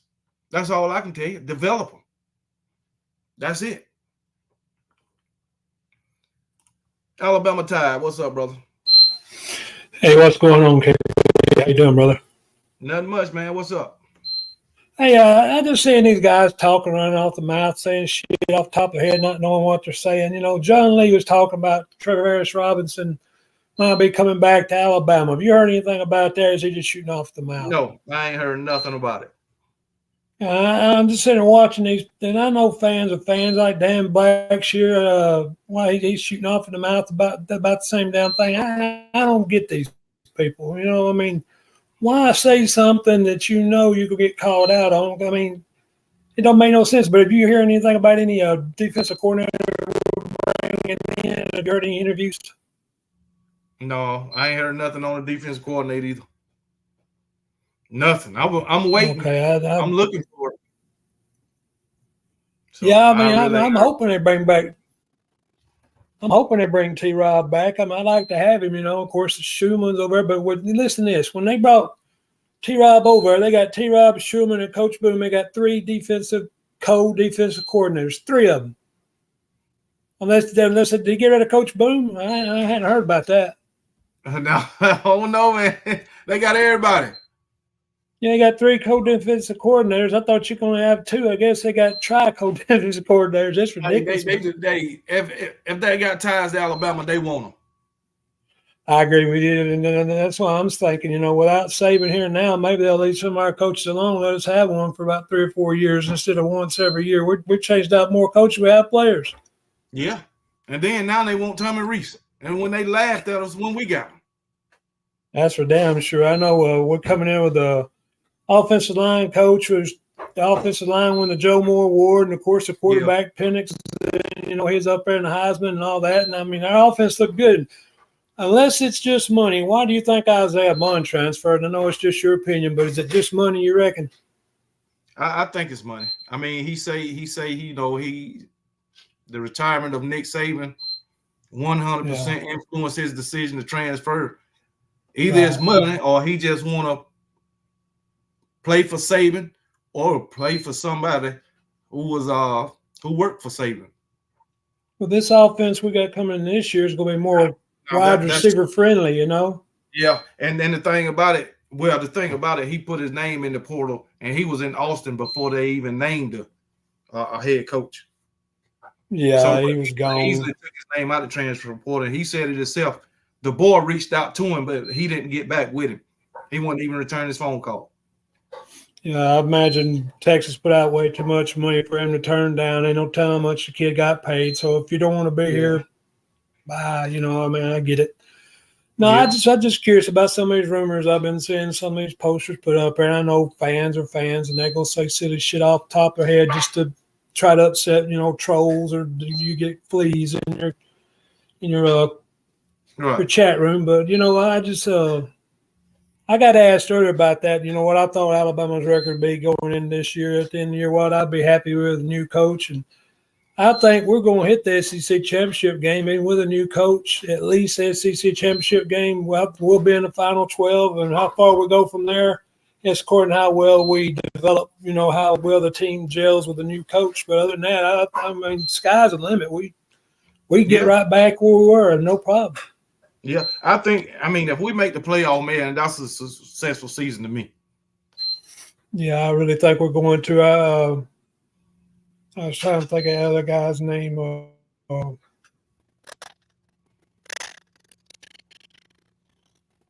I can't think of. That's all I had to say. I just want to get on and ask a couple questions about.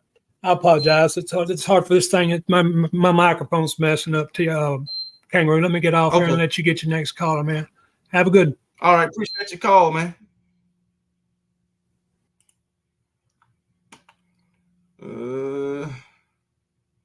Tony B, what's up, brother? What's up, man? I'm sitting here listening to your nonsense, talking all out the side of your neck. Yeah, but hey, I'm speaking facts, man.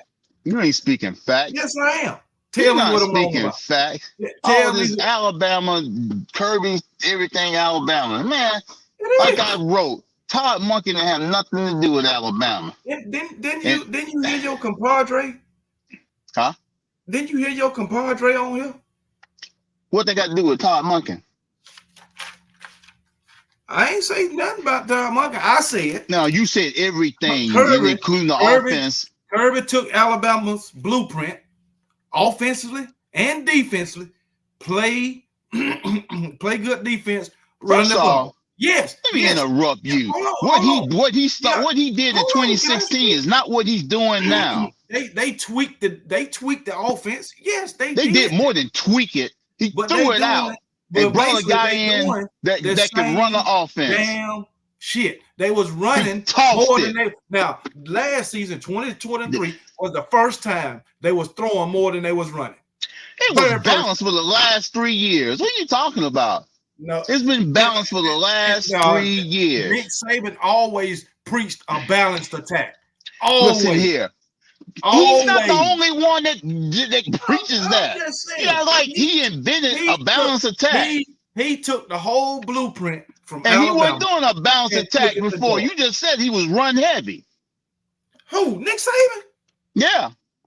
Nick Saban always had a balanced attack before he got. No, that's not what you said. You run the ball, You kept saying run the ball. I said, play good defense, run the ball. Yes, we was a. That's not a balanced attack. We was a run first team, but it was always balanced. You would have games where most games if you got 70 plays, you running since the ball. Todd Monken, Georgia has not been a run first team. If you had 70 plays at Alabama, you might run the ball 50 times. 38 times and run it and pass it 32 times. Yeah, all right, whatever. That's you're how trying to clean it up now. Ever since you're trying to clean it up now. Ever since Nick Saban got there. No. Ever since Nick Saban got there, that's how it's been. No, I said ever since Nick Saban got there, until he got Lane Kiffin, we always had a balanced attack. Always. He preached that all the time. I don't know. You can go ahead on with that. See, Kirby got his own. No. Evidently, you wasn't watching Alabama football. You weren't listening to Nick Saban. You wasn't going and looking at the daggone stats. Yes, we always had a balanced attack until he brought Lane Kiffin on. That's when we went to a pass-heavy offense. I'm going about what you said. I never said. I did say we was a run first team, but it was always balanced. Just because you're a run first team don't mean because attack. Kirby run a balanced attack. That means that's because Alabama ran a balanced attack. Let me ask you a question. When Kirby came to Georgia, what did he take with him? He brought his own freaking experience with him and whatever from Alabama. and everywhere he was prior to that. He brought coaches too. He brought some coaches too. And guess what he's doing? He's still taking coaches. Just like DeBoer is bringing some coaches to Alabama. No, but what I'm saying I guarantee you, DeBoer will continually go back and hire coaches from Washington, like Nick Saban, not like Kirby Smart is continually doing with what are you talking about?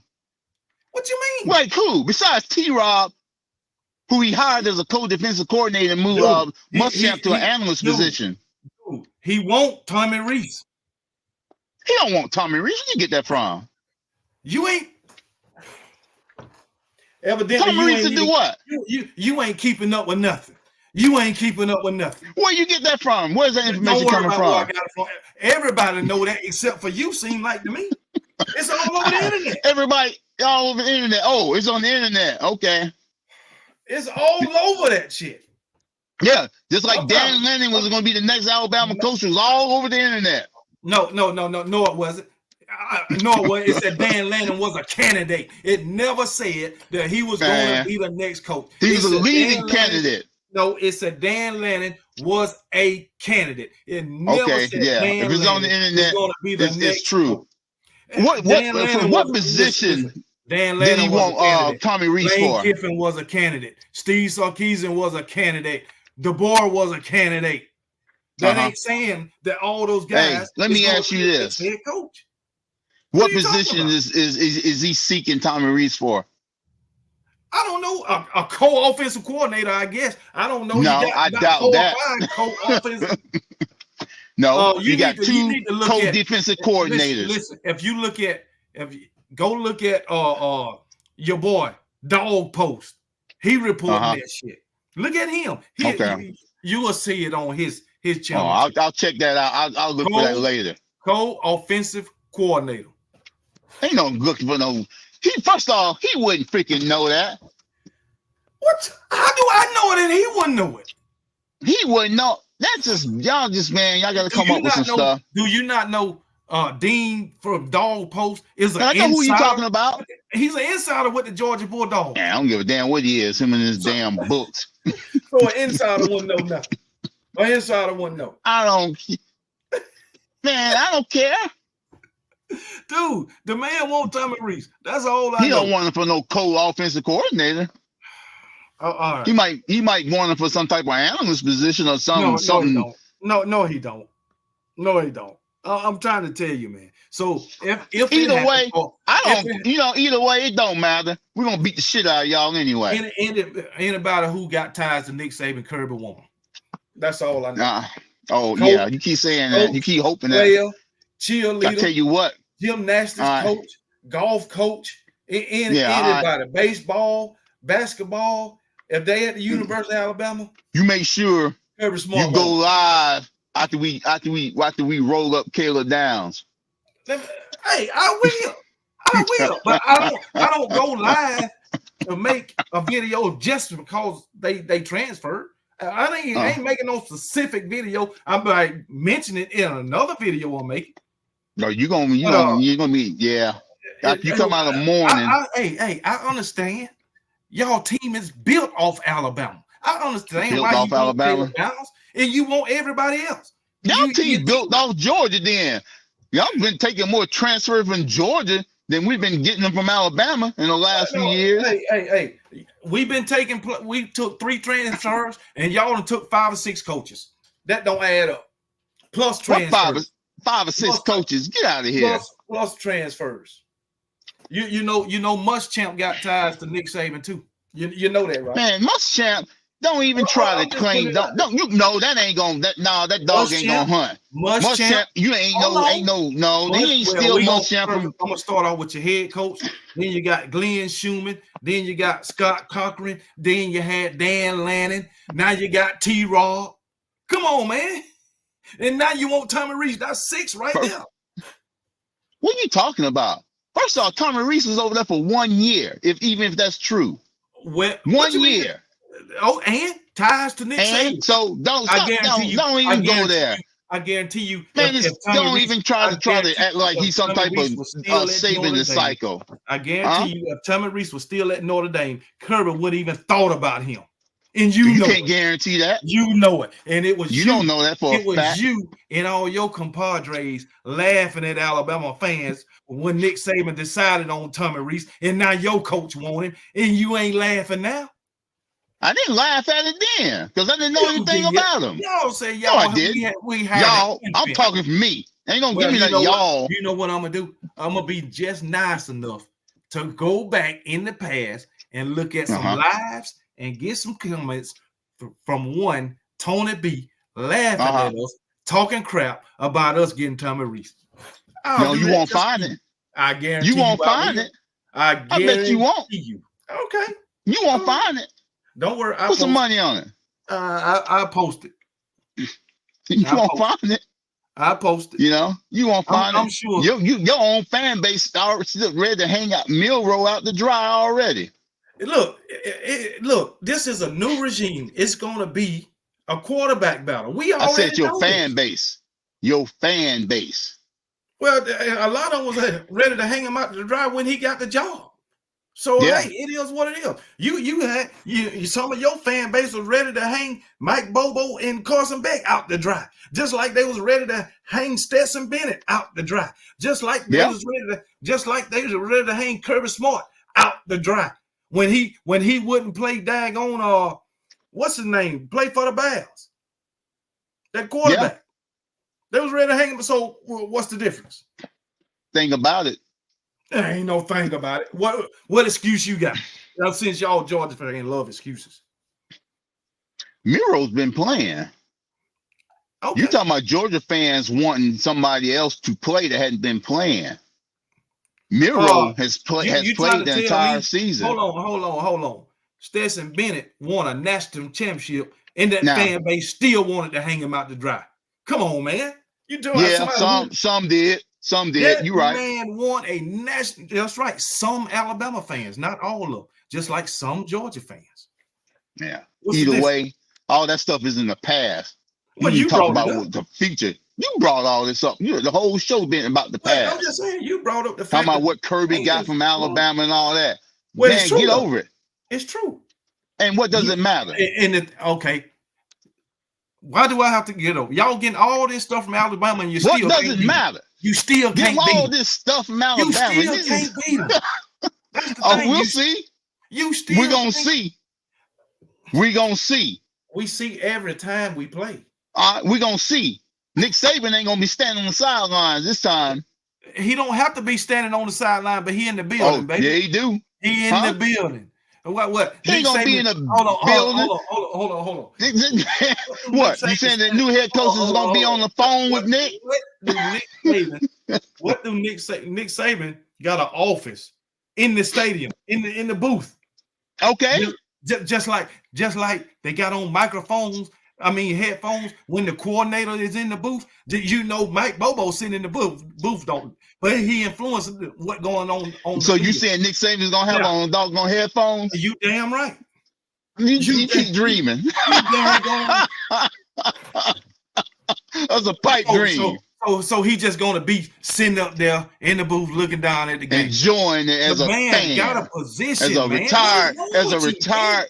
He's gonna be enjoying it as a retired coach. He ain't gonna be freaking coaching.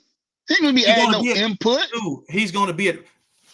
Did you listen to the man press conference? Did you listen to DeBoer? We're talking about game time right now. We're not talking about throughout the week. He might have a question you want to bounce off. You trying to tell me? You trying to tell me Nick Saban ain't gonna have on no headset doing games? Yeah, that's exactly what I'm trying to tell you. That's exactly what I'm trying to tell you. Okay. All right. That's just some wishful thinking on your part. That ain't based on nothing in reality. Why is we even talking about this? You so concerned about Nick Saban. Why? You keep bringing him up. You said Nick Saban ain't gonna be on the sideline. Okay. What does that got to do with the outcome of the game? A lot. So this is what you saying. Y'all beating Alabama is dependent on if Nick Saban on the sideline or not. That's basically what you saying. I'm saying you saying Kirby is that scared of Nick Saban.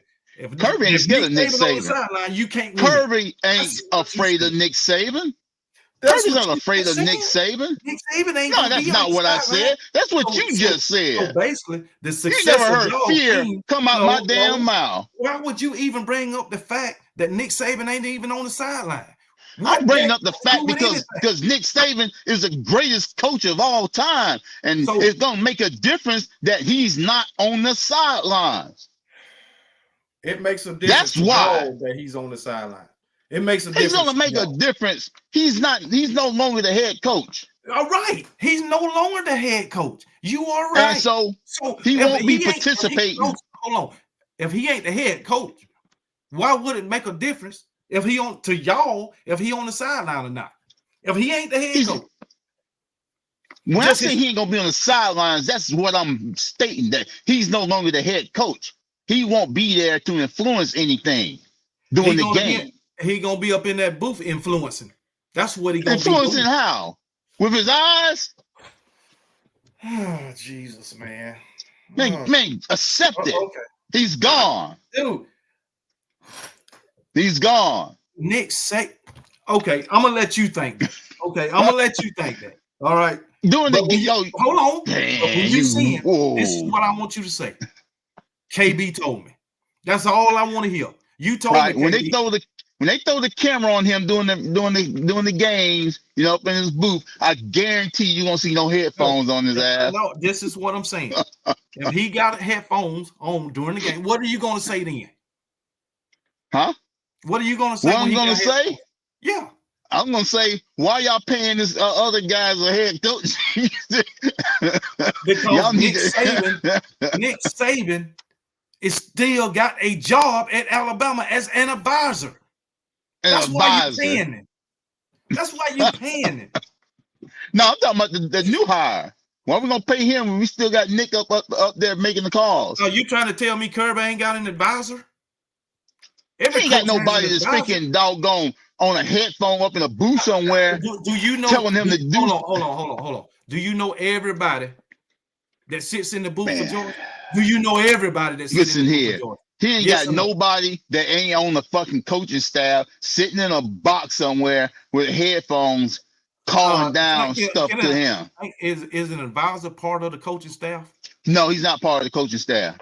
Oh, okay. All right. He's not part of the coaching staff. Okay. An advisor. All right. Okay.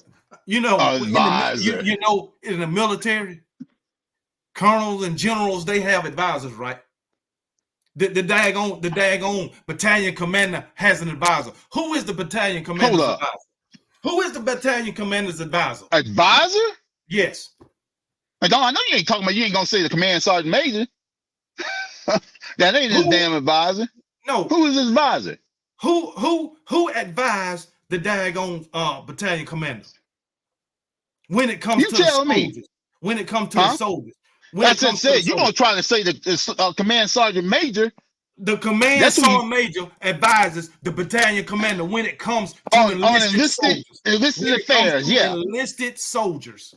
Does they not? Yeah, yes, but that is not the analogy here. He's his advisor. That's not the analogy. Like that don't compare to this. It's going to be this guy's advisor. So Nick Saban is gonna play the role of command sergeant major for your coach. Hey, look at that. Nick Saban ain't. I'm trying to tell you, man. I'm trying to tell you. That ain't how it's gonna work. No, but I'm just saying. I'm trying to tell you what's going on with Nick Saban at Alabama. It done been put out there. Ain't gonna be giving no game time input. Listen, that's been put out there ever since this man done got hired, man. Look here. They just saying stuff to try to appease. Okay. They're just trying to appease the Alabama fan base. There's no point in even talking about it. Dude, if you really think that Nick Saban's gonna be giving game real time, it's just like when Alabama and Georgia get ready to play each other. An Alabama fan can't tell a Georgia fan shit.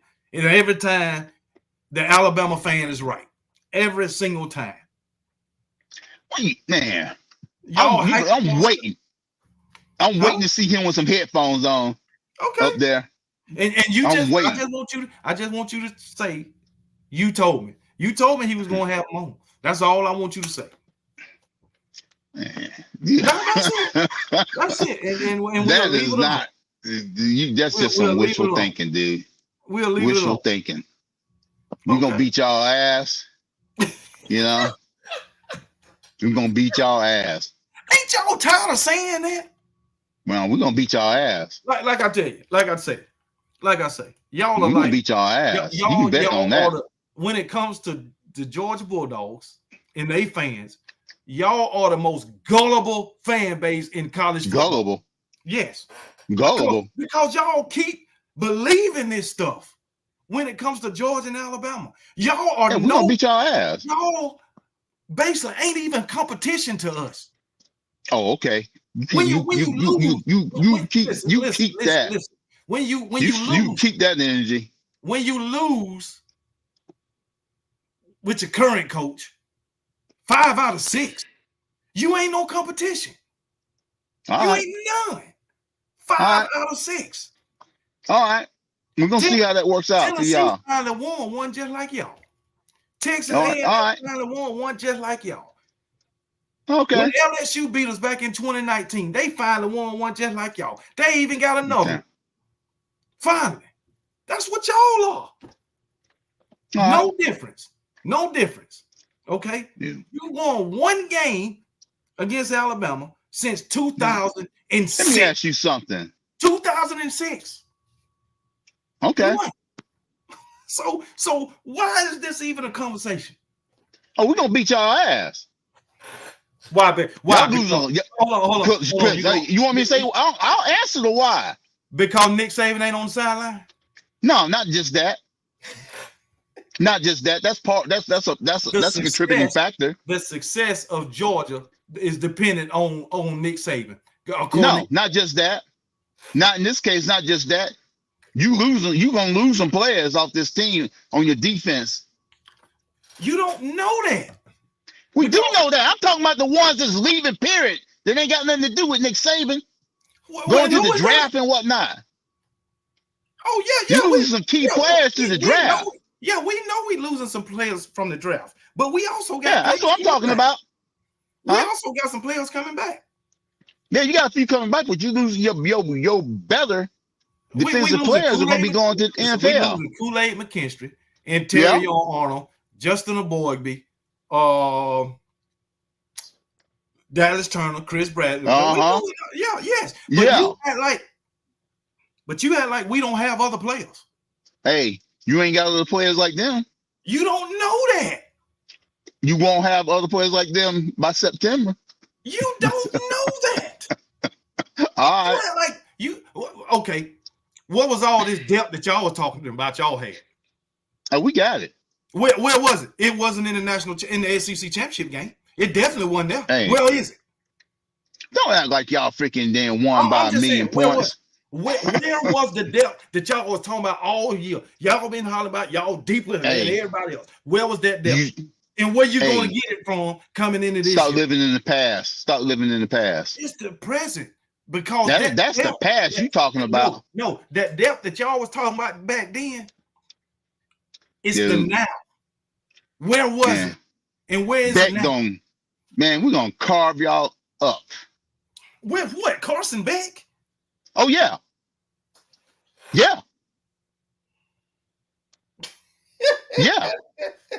The overthrow king, Carson Beck? Okay. You keep this. Okay. You keep that. And see what happens. I heard this same story before. I heard this same story. I'm tired of hearing the same thing over and over. Y'all better bring back what's his name? I'm tired of hearing the same thing over and over. That your former defensive coordinator. I don't give a damn who it is. Pete. I'm tired of hearing the same thing over and over. What? Our former defensive coordinator, y'all said it was garbage when we hired him. So now you talking about bringing him back. No, I said y'all need to bring him back. Yeah, he was, but when he got hired, y'all was talking about he was garbage. Somebody he was too old. I'm not talking about him. I'm talking about freaking Pete Golden. Yeah, okay. I got a recommendation though, seriously, for your defensive coordinator, No, Alex Grinch. Grinch. We don't want no recommendations from a Florida fan. Alex Grinch. No, we y'all good. should hire him. We good. Why don't y'all hire? We don't need him. We don't either. Y'all got an open position at defensive coordinator right now. Well, we gonna have confidence in whoever they decide to hire. Yeah. All right. Mm-hmm. And y'all laughing at our coach talking about Pac-12. I didn't say nothing about that. I think he's a damn good coach. Tommy Reese coming from Notre Dame, and he whooped y'all ass, and now y'all want him. Who? You heard Tommy Reese ain't dead shit. Man, you just stuck on Tommy Reese. Hold on. You say Tommy Reese ain't did nothing. He coordinated an offensive attack that beat y'all. Man, that's what Nick Saban. Tommy Reese, yeah, under the guidance of Nick Saban. Look, the guidance of Nick Saban. Offensive coach. He's a defensive coach. But just putting it out there. Get out of here with that old damn. He's not an offensive coach crap. He's been a head coach, coach too long. Not to know something about the damn offense. Alabama came into that game with a C- offense and still beat y'all. C- offense. Where do you get that grade from? From my eyes. Oh, that's your grade. Yeah. Well, that's what I thought. What grade did you give him on offense? Huh? I gave him about a B. No, we had missed throws. Miro missed some targets. Jermaine Burton dropped a touchdown pass. Okay. You don't remember that? C-. C-. We gave up. Oh, you talking about that played the game, doing that game? We gave up 4 sacks. Hold up. No, I misunderstood you. I was talking about before the game. I'm talking about the game. We had the game, yeah, about C-. Yes, and we still beat you with that. Hey, the defense stepped up and you out-coached us. Y'all made an adjustment early and you out-coached us. Yeah, y'all did have a lead, didn't you? Yeah. Yeah, you out-coached us. But that's my thing is Nick Saban out-coached us. It's King Kirby. Nick Saban out-coached us. But the Emperor is no more. But from what I was told, Nick Saban didn't have it no more. He don't do nothing on the sideline no more. He don't get in the air no more. That's what I was told. Well, I don't know who told you that. It didn't come from me. It might have didn't come from you, but it came from your compadres, a bunch of them. Hey, I only can speak for myself. And look at that. What's that? Oh man. You know that was Carson Beck's go-to guy right there. Now you know it. Who? Brock Bowers. That was y'all go-to. Yeah. That's okay. I'm gonna tell you like that. We got other players. As far as the passing game, that was far as just the passing game. That was 70% of your passing game right there. Brock Bowers. No. Is what's the name coming back? Dominic Levitt? I know Ra Thomas coming back. Yeah. Dominic Levitt coming back too? Yep. Well, both of them non-factors anyway. So just another average passing attack once again this year. I appreciate it. I appreciate you. Keep thinking that. I appreciate you. Keep thinking that. I appreciate we've added some others to it. You're gonna find out. Look, your whole wide receiver core is transfer portal. Hey, at least we got a wide receiver core. Y'all don't have one. Y'all told me who y'all wide receivers gonna be. Hold on. Y'all told me turncoat is gone. Hold on, y'all told me we was transfer you. Mm-hmm. Remember when we got Jermaine Burton and the guy? I never call y'all transfer you. Oh bullshit! We had. I didn't call you transfer you. Yes, they was. I said I didn't. No, not you. You can't goddamn hold me accountable for some bullshit somebody else said. Yeah, y'all got transfer. Y'all building y'all whole team off transfers. Well, y'all did have some key players that were transfers. Gibbs was a damn sure. Oh, he was a key player. Yeah, he was. He was. You know, he was. But that's all right. And, man, and your point. And what's your point? Y'all everybody's using transfers now. At us from getting a player from Vanderbilt, an offensive lineman. Here it is. You getting a skilled player from Vanderbilt. Okay. Everything that y'all laugh at us about, it comes right back around on y'all. Every single thing. No, I was just telling you at that time, your old line was straight trash, and you know it. It was. It was. And guess what? We still beat y'all. Not with that old line. Now with the Vandy Cat. We didn't play that year. No, that was 2021 when we had Tyler Steen. No, that was 22. That was 2021. Tyler Steen, Jameer Gibbs, 2021. Jameer Gibbs was in the league 2020. He got drafted the draft of 2023. Okay. Yeah, Jameer Gibbs was on. No, Jameer Gibbs was there 2022. When was Jameer Gibbs on the team? 22 is my recollection. That's what I'm saying. That's 22. It was 2022. We didn't play y'all. Tyler Steen. We played y'all in 20. Hell, guess what? The offensive line in 2021 was worse than the offensive line in 2022. Oh, that's what you say now. No, Bryce Young got sacked 46 times that year. 46. The next year, we only gave up 22 sacks in 2022. 2021, he gave up 46. That's maybe the teams that you played. That could have had an effect on that. No, it was that offensive line. That thing was terrible with Bryce Young, and you know it. You know that. Yeah, if y'all didn't have Bryce Young, y'all probably would have lost 4 games. The teams we played Mississippi State that year. They was garbage. We played Tennessee that year. They were garbage. We played Auburn that year. That's the year we went into 5 overtimes. Garbage. So no, they wasn't garbage that game they played y'all. Not that night, just like they wasn't garbage in December against us. But I'm just saying that offensive line was terrible. And then that's when we got Coach Wolford after that year. And he gave up 20 sacks. So we beat y'all with a worse offensive line in 2022. with that daggone Tyler Steen, the Vanderbilt quarterback. I mean offensive line. We had you had a better overall team in 21. But yeah, I guess so. I don't know. Yeah, you did. Yeah, you did. Yeah, I mean, yeah, I guess so. Mechie, Williams, you had a better. Mechie, no. Mechie, he got hurt in that SEC championship game. He ain't playing. Yeah, my point is, y'all had a better overall team in 21. Yeah, that's true. Yeah, I give you that. I give you that. No, I ain't give you that. I'm saying we had. You know you had a better overall team. No, I ain't gonna say that because. Oh, really? I think we had about the same. I think it was. Man, y'all receivers in 22 was nowhere near. I think it was evenly matched because remember in 2022, yeah, we lost 2 games, but it was only about a total of 4 points. 1 point against 3 points against what's his name? Tennessee, and 1 point LSU. For ATM. That's LSU? Yeah, now, LSU.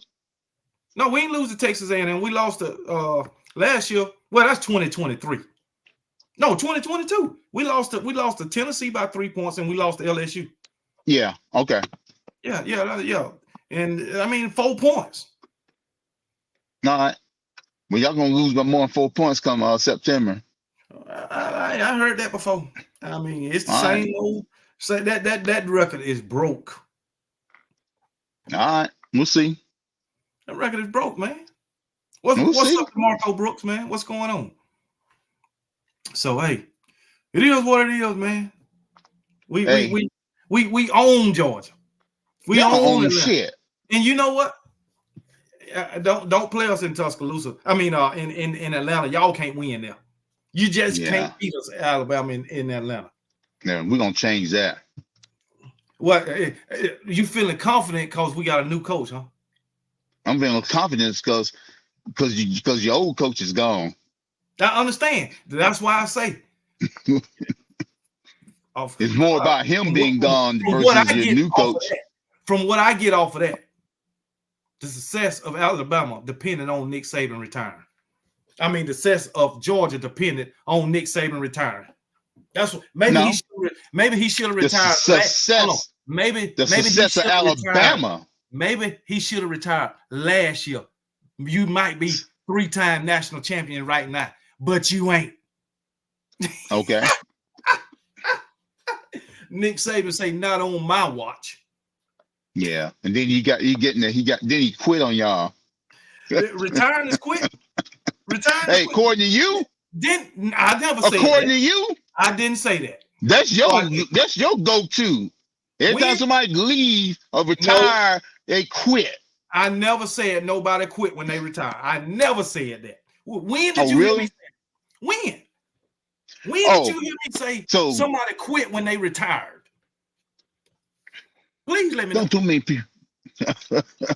So they got to say I'm retiring from college football in order for you to say they don't quit. They did. I ain't say they got to say they retired. Nick Saban retired. So how he quit if he retired? So I'm just saying, if a player, opt out because he's going to the NFL, is that not retiring from college football? You need to talk to Uncle Lou about that. That's what he said. That's what he said. I was using his words. Just like he said, what's the name? Quit Marvin Harrison Jr. He the one said if they opt out, they are quitters. They quit on their team. I was using his words. So therefore, according to him, Brock Bowers quit. Brock Bowers didn't quit. Brock Bowers, first off, Brock Bowers wasn't 100%. Why should he go out and risk? We've been down this conversation before. This is a bowl game. This is a bowl game. Nothing on the line other than bragging rights. I understand that he wasn't 100%. Marvin Harrison Jr. wasn't 100% either. Marvin Harrison Jr. had been riding a bike all week. Then he shouldn't have played then. He didn't play. Okay, good. It was said that he quit. I didn't say that. I ain't say you said that. How is it that Marvin Harrison quit by opting out due to he wasn't 100%, but Brock Bowers don't quit when he ain't 100% and opt out? I can't answer that question because I never said that Marvin quit. I'm just saying that. I'm just saying. That's why I said he didn't quit in my book. And it was just like I had a Dog fan in the chat tonight that said Nick Saban quit. So how did he quit? They're just trolling you, man. So therefore, Kirby quit on Alabama by leaving, going to Georgia. Get out of here. There ain't no such thing. According to that guy. Okay, so every time a coach get hired, that's just like get hired. So did T-Rob quit on y'all? Hold on, Tony B. You quit on the Marines. I quit on the Army. You see how stupid that sounds? Yeah, it does sound stupid. Ain't the goal is to retire? Yeah, hopefully. Exactly. So that guy said Nick Saban quit. So I'm saying, I asked him, if anybody in your family retired, they quit. Am I right? No, retiring is not quitting. I know it. You did it was you did what you were supposed to do. Yeah, that's not quitting. But that was his life. Hey, I know Nick didn't quit. I'm glad he retired. I know you is. But I was toasting them. It gives y'all some confidence. Y'all should have threw a party. Yeah, I did shit, man. I started to call you in and have it's a celebration by Cougar the game playing in the background. Hey, Kirby, Josh Heupel, Eli Drinkwick, all of them should have. The whole SEC should have been throwing the party. All of them coaches. So hey, it is what it is. But hey, Kirby, just like any other coach in the SEC when it comes to Nick Saban, he beat him one time, just like Jimbo, just like Ed Ogeron, just like Josh Heupel. He ain't no different. Yeah, all right. He ain't no different, man. But man, let me get out of here, man. So shit. Man. We're gonna beat that ass come September. Man, how many times we gonna play this same record, man? Boy, just like we getting 2 new coordinators and had Miro as a quarterback, y'all was so confident. I like y'all confidence. That's one thing. Man, y'all, you was thinking the same thing because y'all sucked in the beginning of the season. I like y'all. Yes, we did. And y'all, but that's okay. That's okay. I like y'all confident. Make sure y'all that confident come September. Yeah, I'm saying y'all gonna suck in the beginning of the next season. No, man, y'all might get it together. No, you know what I was seeing beginning of our season, the beginning of our 2024 season is like the beginning of y'all 2023 season. We got Western Kentucky. We got listen, I just pulled it up a few minutes ago. Cupcakes. How our season is. Cupcakes. First game we got Western Kentucky. Then we got South Florida again. Hey, Trumpet, it won't be that way like it was last season. We got South Florida in Tuscaloosa, but we got to go to Wisconsin. That's fine. Man, Wisconsin sucks. And guess what? The next week we got to bye. And then we play y'all. Yeah, then you're going to get your shit pushed in. That record is broke, man. Stop it. All right. Stop hyping yourself up. Now, don't say it ain't going to happen. But just what if Alabama just happened to win that game? Then what? Then we'll move on to the next game. Exactly. Now, according to y'all logic, this is DeBoer's first season at Alabama, right? And you can stop saying according to y'all logic. I'm just I ain't speaking for nobody but myself. The Georgia fans told me Kirby's first year really don't count. That's what some Georgia fans told me. It don't count. So why would it be such a big deal if y'all beat the Alabama in DeBoer in his first year? It don't count. Everything counts, but let me finish. But we brought up the fact that Kirby went 7-5. It's his first year. It don't count. Hey, everything counts, but one difference between the two of them, Kirby was a brand new head coach. I don't give a damn. Hold up, let me finish. I don't give a damn. I don't think it's no way, no how that DeBoer is gonna go 7-5 with y'all. I really think y'all won't lose no more than 2 games. I don't think either. No, he ain't going 7-5. No, that dude's a good. That dude is an experienced, everybody winning head coach. A lot of people talking about. That's what I'm trying to get across to people. A lot of people come out, well, he don't got no SEC experience. Shit, he don't need SEC experience. And just like I said, Nick Saban didn't have no SEC experience when he went to LSU. Urban Meyer didn't have no SEC. Urban Meyer didn't have no SEC experience when he went to daggone Florida. None. And it's more. No, they all had head coaching experience, and they were winners at head coaches. Yes. And that's what this guy is. This guy is a real good head coach. Exactly. That now, like I said, I see. I was hoping that y'all wouldn't hire his ass. Because I want y'all to get a lesser coach. Yeah, and everybody was talking about Dan Lannon. This man beat Dan Lannon 3 times. Beat Steve Sarkisian twice. Yeah. So, and you know, Steve Sarkisian, I was hoping y'all got somebody else but him. Why? Because I think that much of him as a coach. Well, and I'm glad he brought the offensive coordinator, the offensive line coach, the wide receivers coach, and the tight end coach. Yeah, I'm so not. Guess what? We can say our success came from daggone Washington. Yeah, he stole everything from Washington. Hey, I don't give a damn. I don't give a damn long as we win it. You can say what the fuck you want to say. I don't care. That's what I'm gonna say. Y'all think so. Washington And you know what? I'm gonna say appreciate you, Washington. Thank you. Hey, I gladly oblige you. I even buy y'all a bill. Matter of fact, my damn son gonna be stationed in Washington. I don't know why Washington didn't try to hire that offense coordinator, head coach, real quick. He didn't take it. They tried to hire him. He didn't take it. Oh, he turned it down. Yeah, he turned it down. He Damn. told the team. He told the team Friday night. What's the day? Sunday? Yeah, he told the team. No, yesterday morning, I believe. So, sometime yesterday. That's all right. I'm waiting to see who y'all hire as a DC. Yeah, that's what I'm waiting on. That's exactly what I'm waiting on. It's some guys out there available. Todd Grantham, I think, is available. Man, I think we should promote what's the name? Charlie Strong.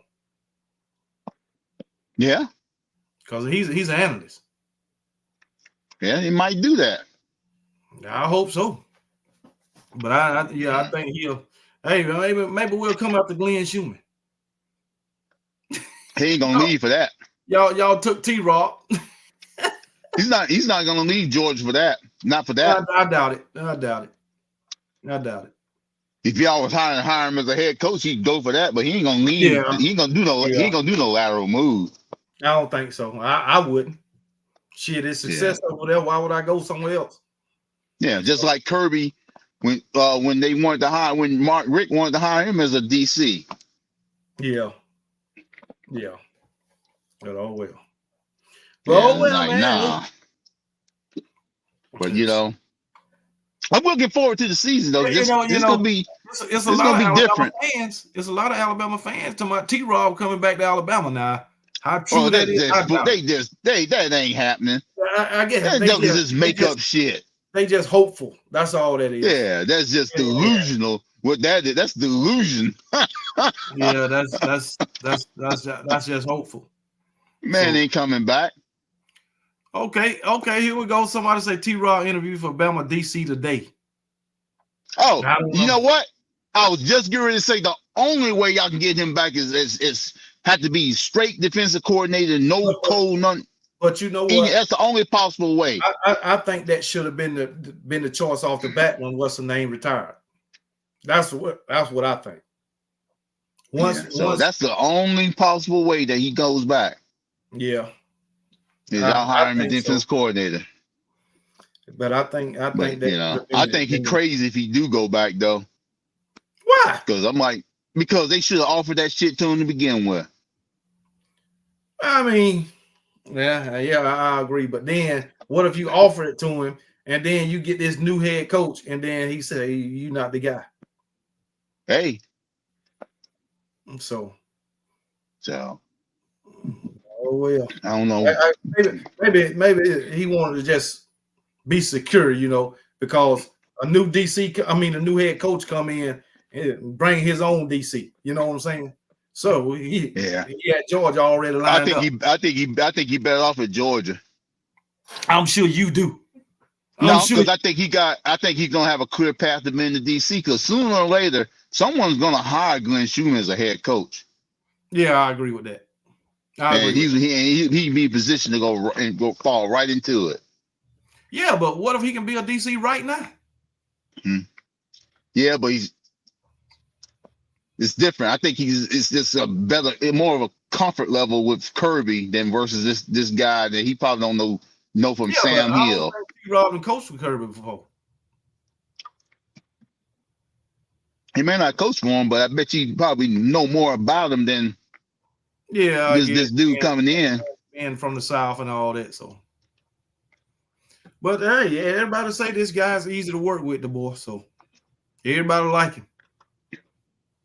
So I don't know, but like you say, I'm looking forward to this season, man. It's gonna be different. Ain't no more East and West. Top two teams play for the championship. Yeah.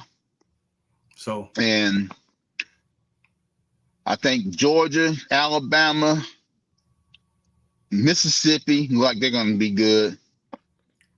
Yeah, Ole Miss, yeah. And I don't know about the rest of them. Me either. I don't know what Tennessee gonna be. I think Missouri was an outlier this season. Plus, Cody Schrader gone. cut a couple of receivers left. So I don't know. I thought they brought in receivers back, the main receivers. What the hell? I think Missouri gonna be good again. Yeah. Hold on, man. Hello. What the hell did I hang up? But yeah, man, I'm looking forward to the season. So hey, my daughter was trying to call me. Yeah, this season went by so fast. Yeah. Yeah, what's up? I'm doing a live.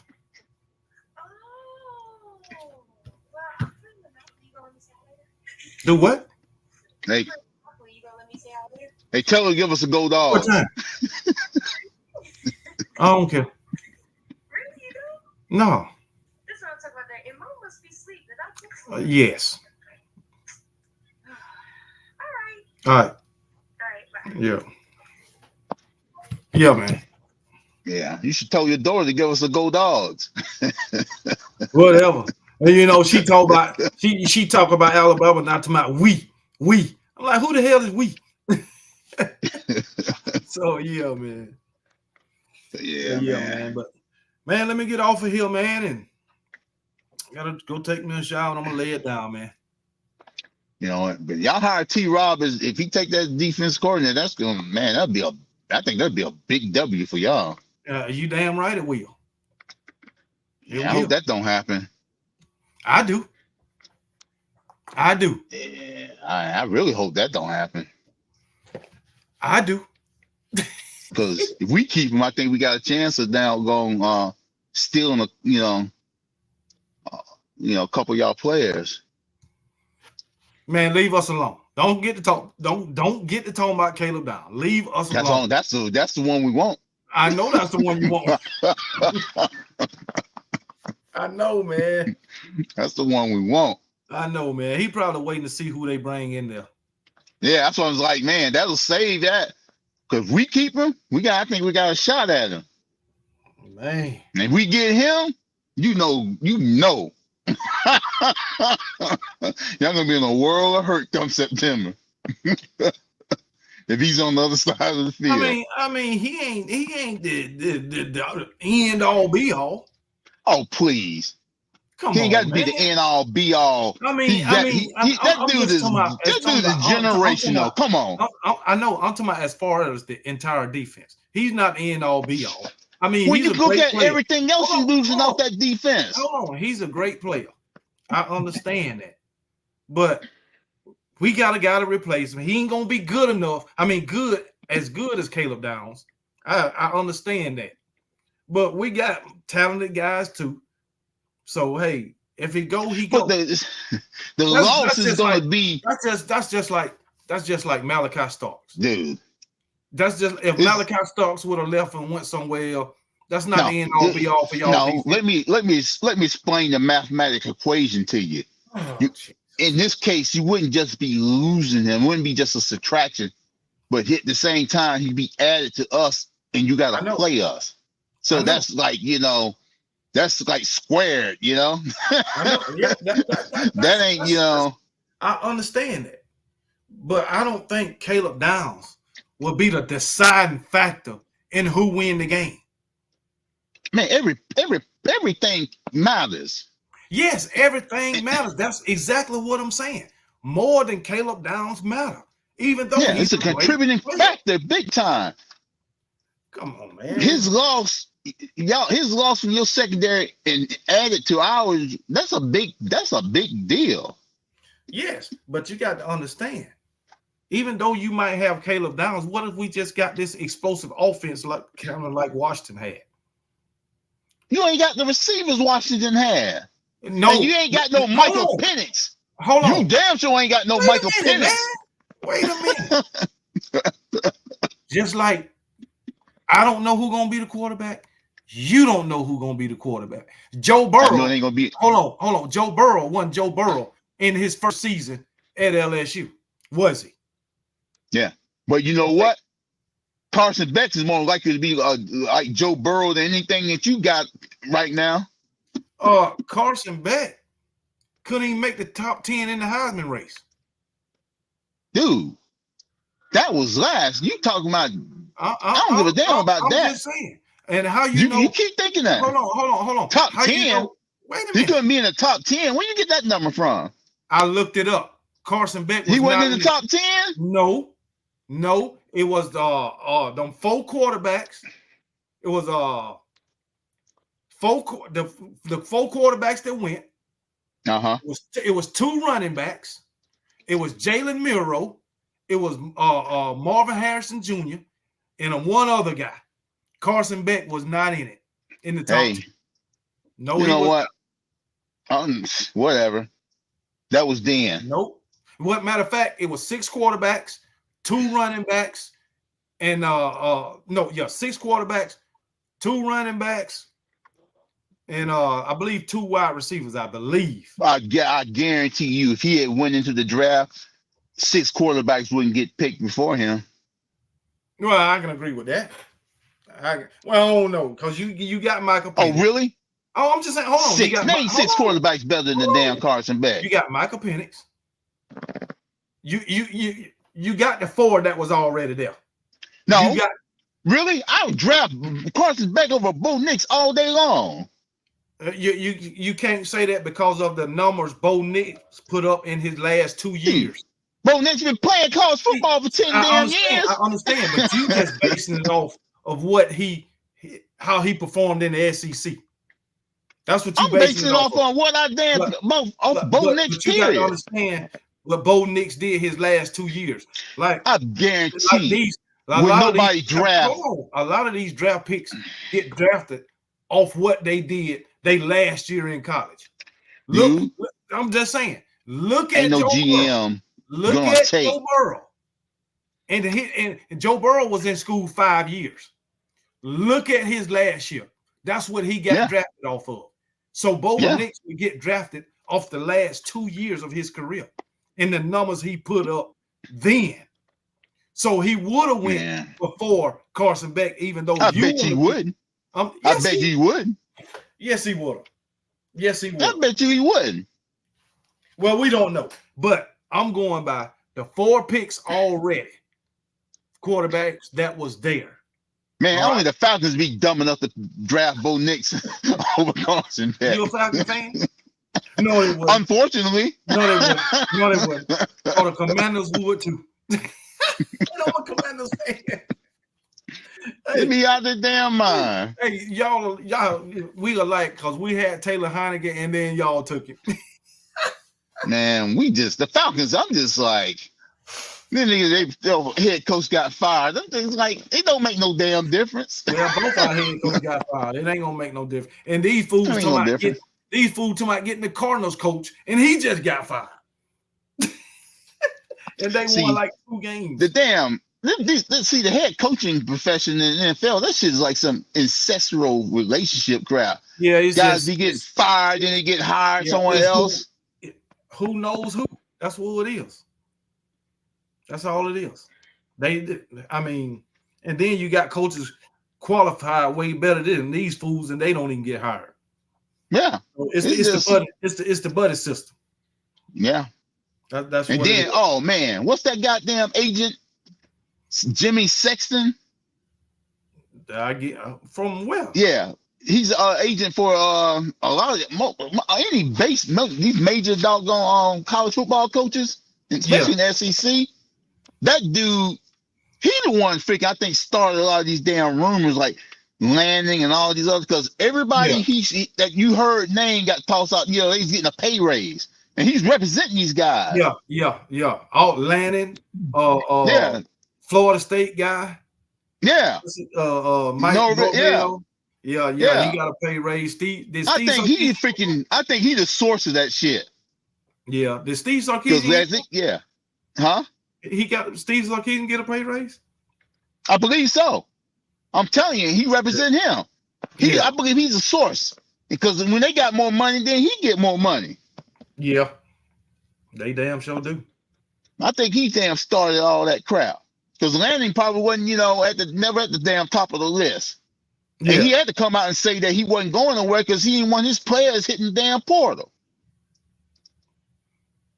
Let me see what I'm reading.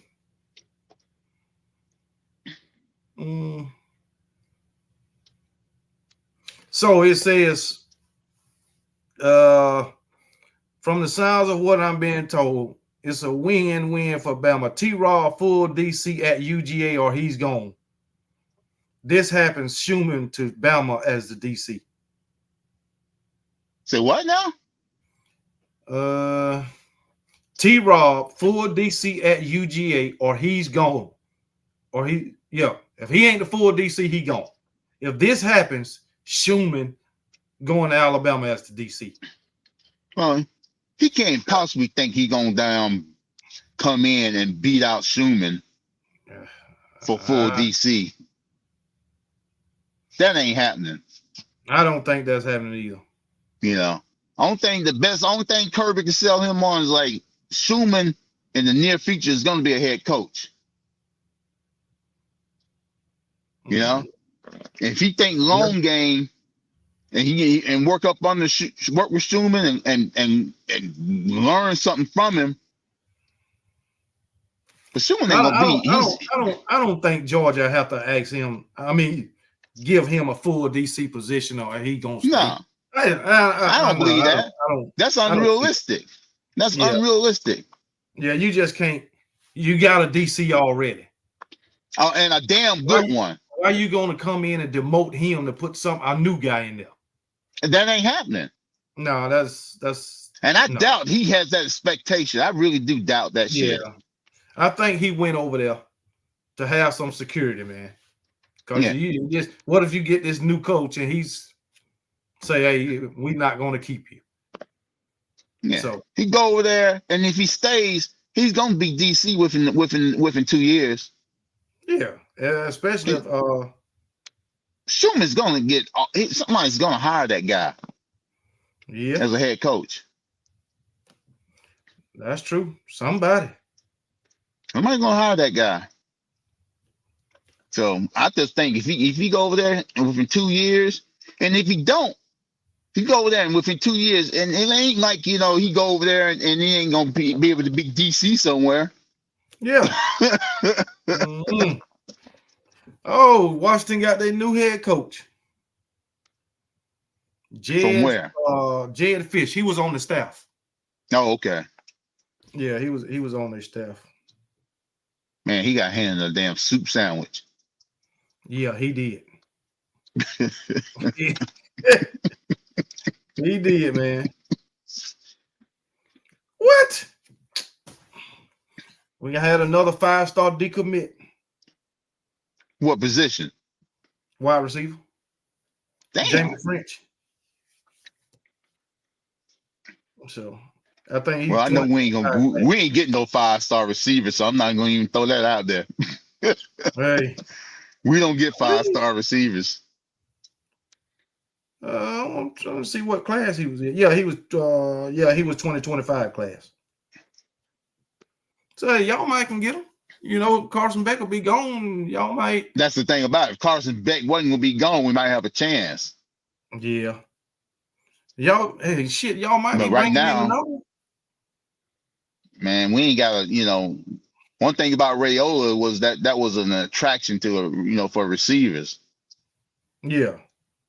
But without him in the fold now, it's which he gonna regret his damn decision. Hey, man.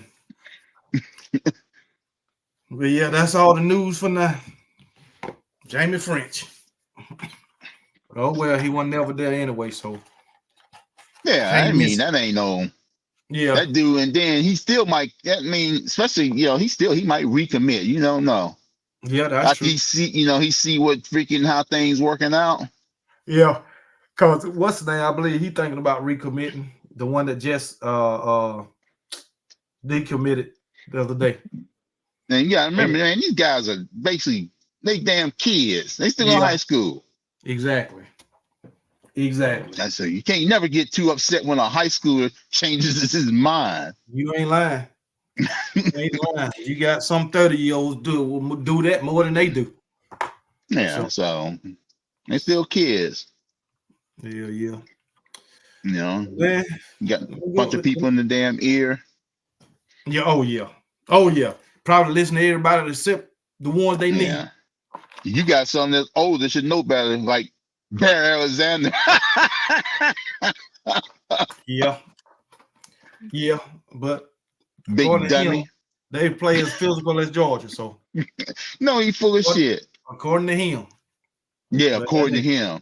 That ain't work out. He went with the money yet. He went with the money. Yeah, so dumb move. Didn't Quay Walker come from Georgia? Yeah. That dude was playing today. Yeah.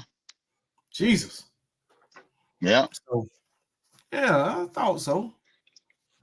So shit, man, them Packers beat the shit out the Cowboys. Yeah, that's always good. Anytime the Cowboys lose, that's a celebration. Sure is. I can't stand damn Cowboys. Shit, me neither. I hate them more than I hate never Auburn. liked the damn Cowboys. I hate them more than I hate Auburn. I grew up hating the Cowboys. America's team. That's the biggest lie. Exactly. Exactly. I can't wait to watch First Take in the morning with Skip Bayless. He loved them folks, man. Cowboys. But yeah, man. But let me go ahead and get off of here, bro. All right, man. All right, man. Take it easy, brother. All right. All right. All right, everybody. That's going to end the night show. Went long than I expected, but hey, it is what it is. It be that way sometime. But we're going to call it tonight. It's almost 12 midnight, 11:43 to be exact. So I'll talk to y'all later. Tomorrow is a holiday, and y'all enjoy y'all holiday if you off, okay?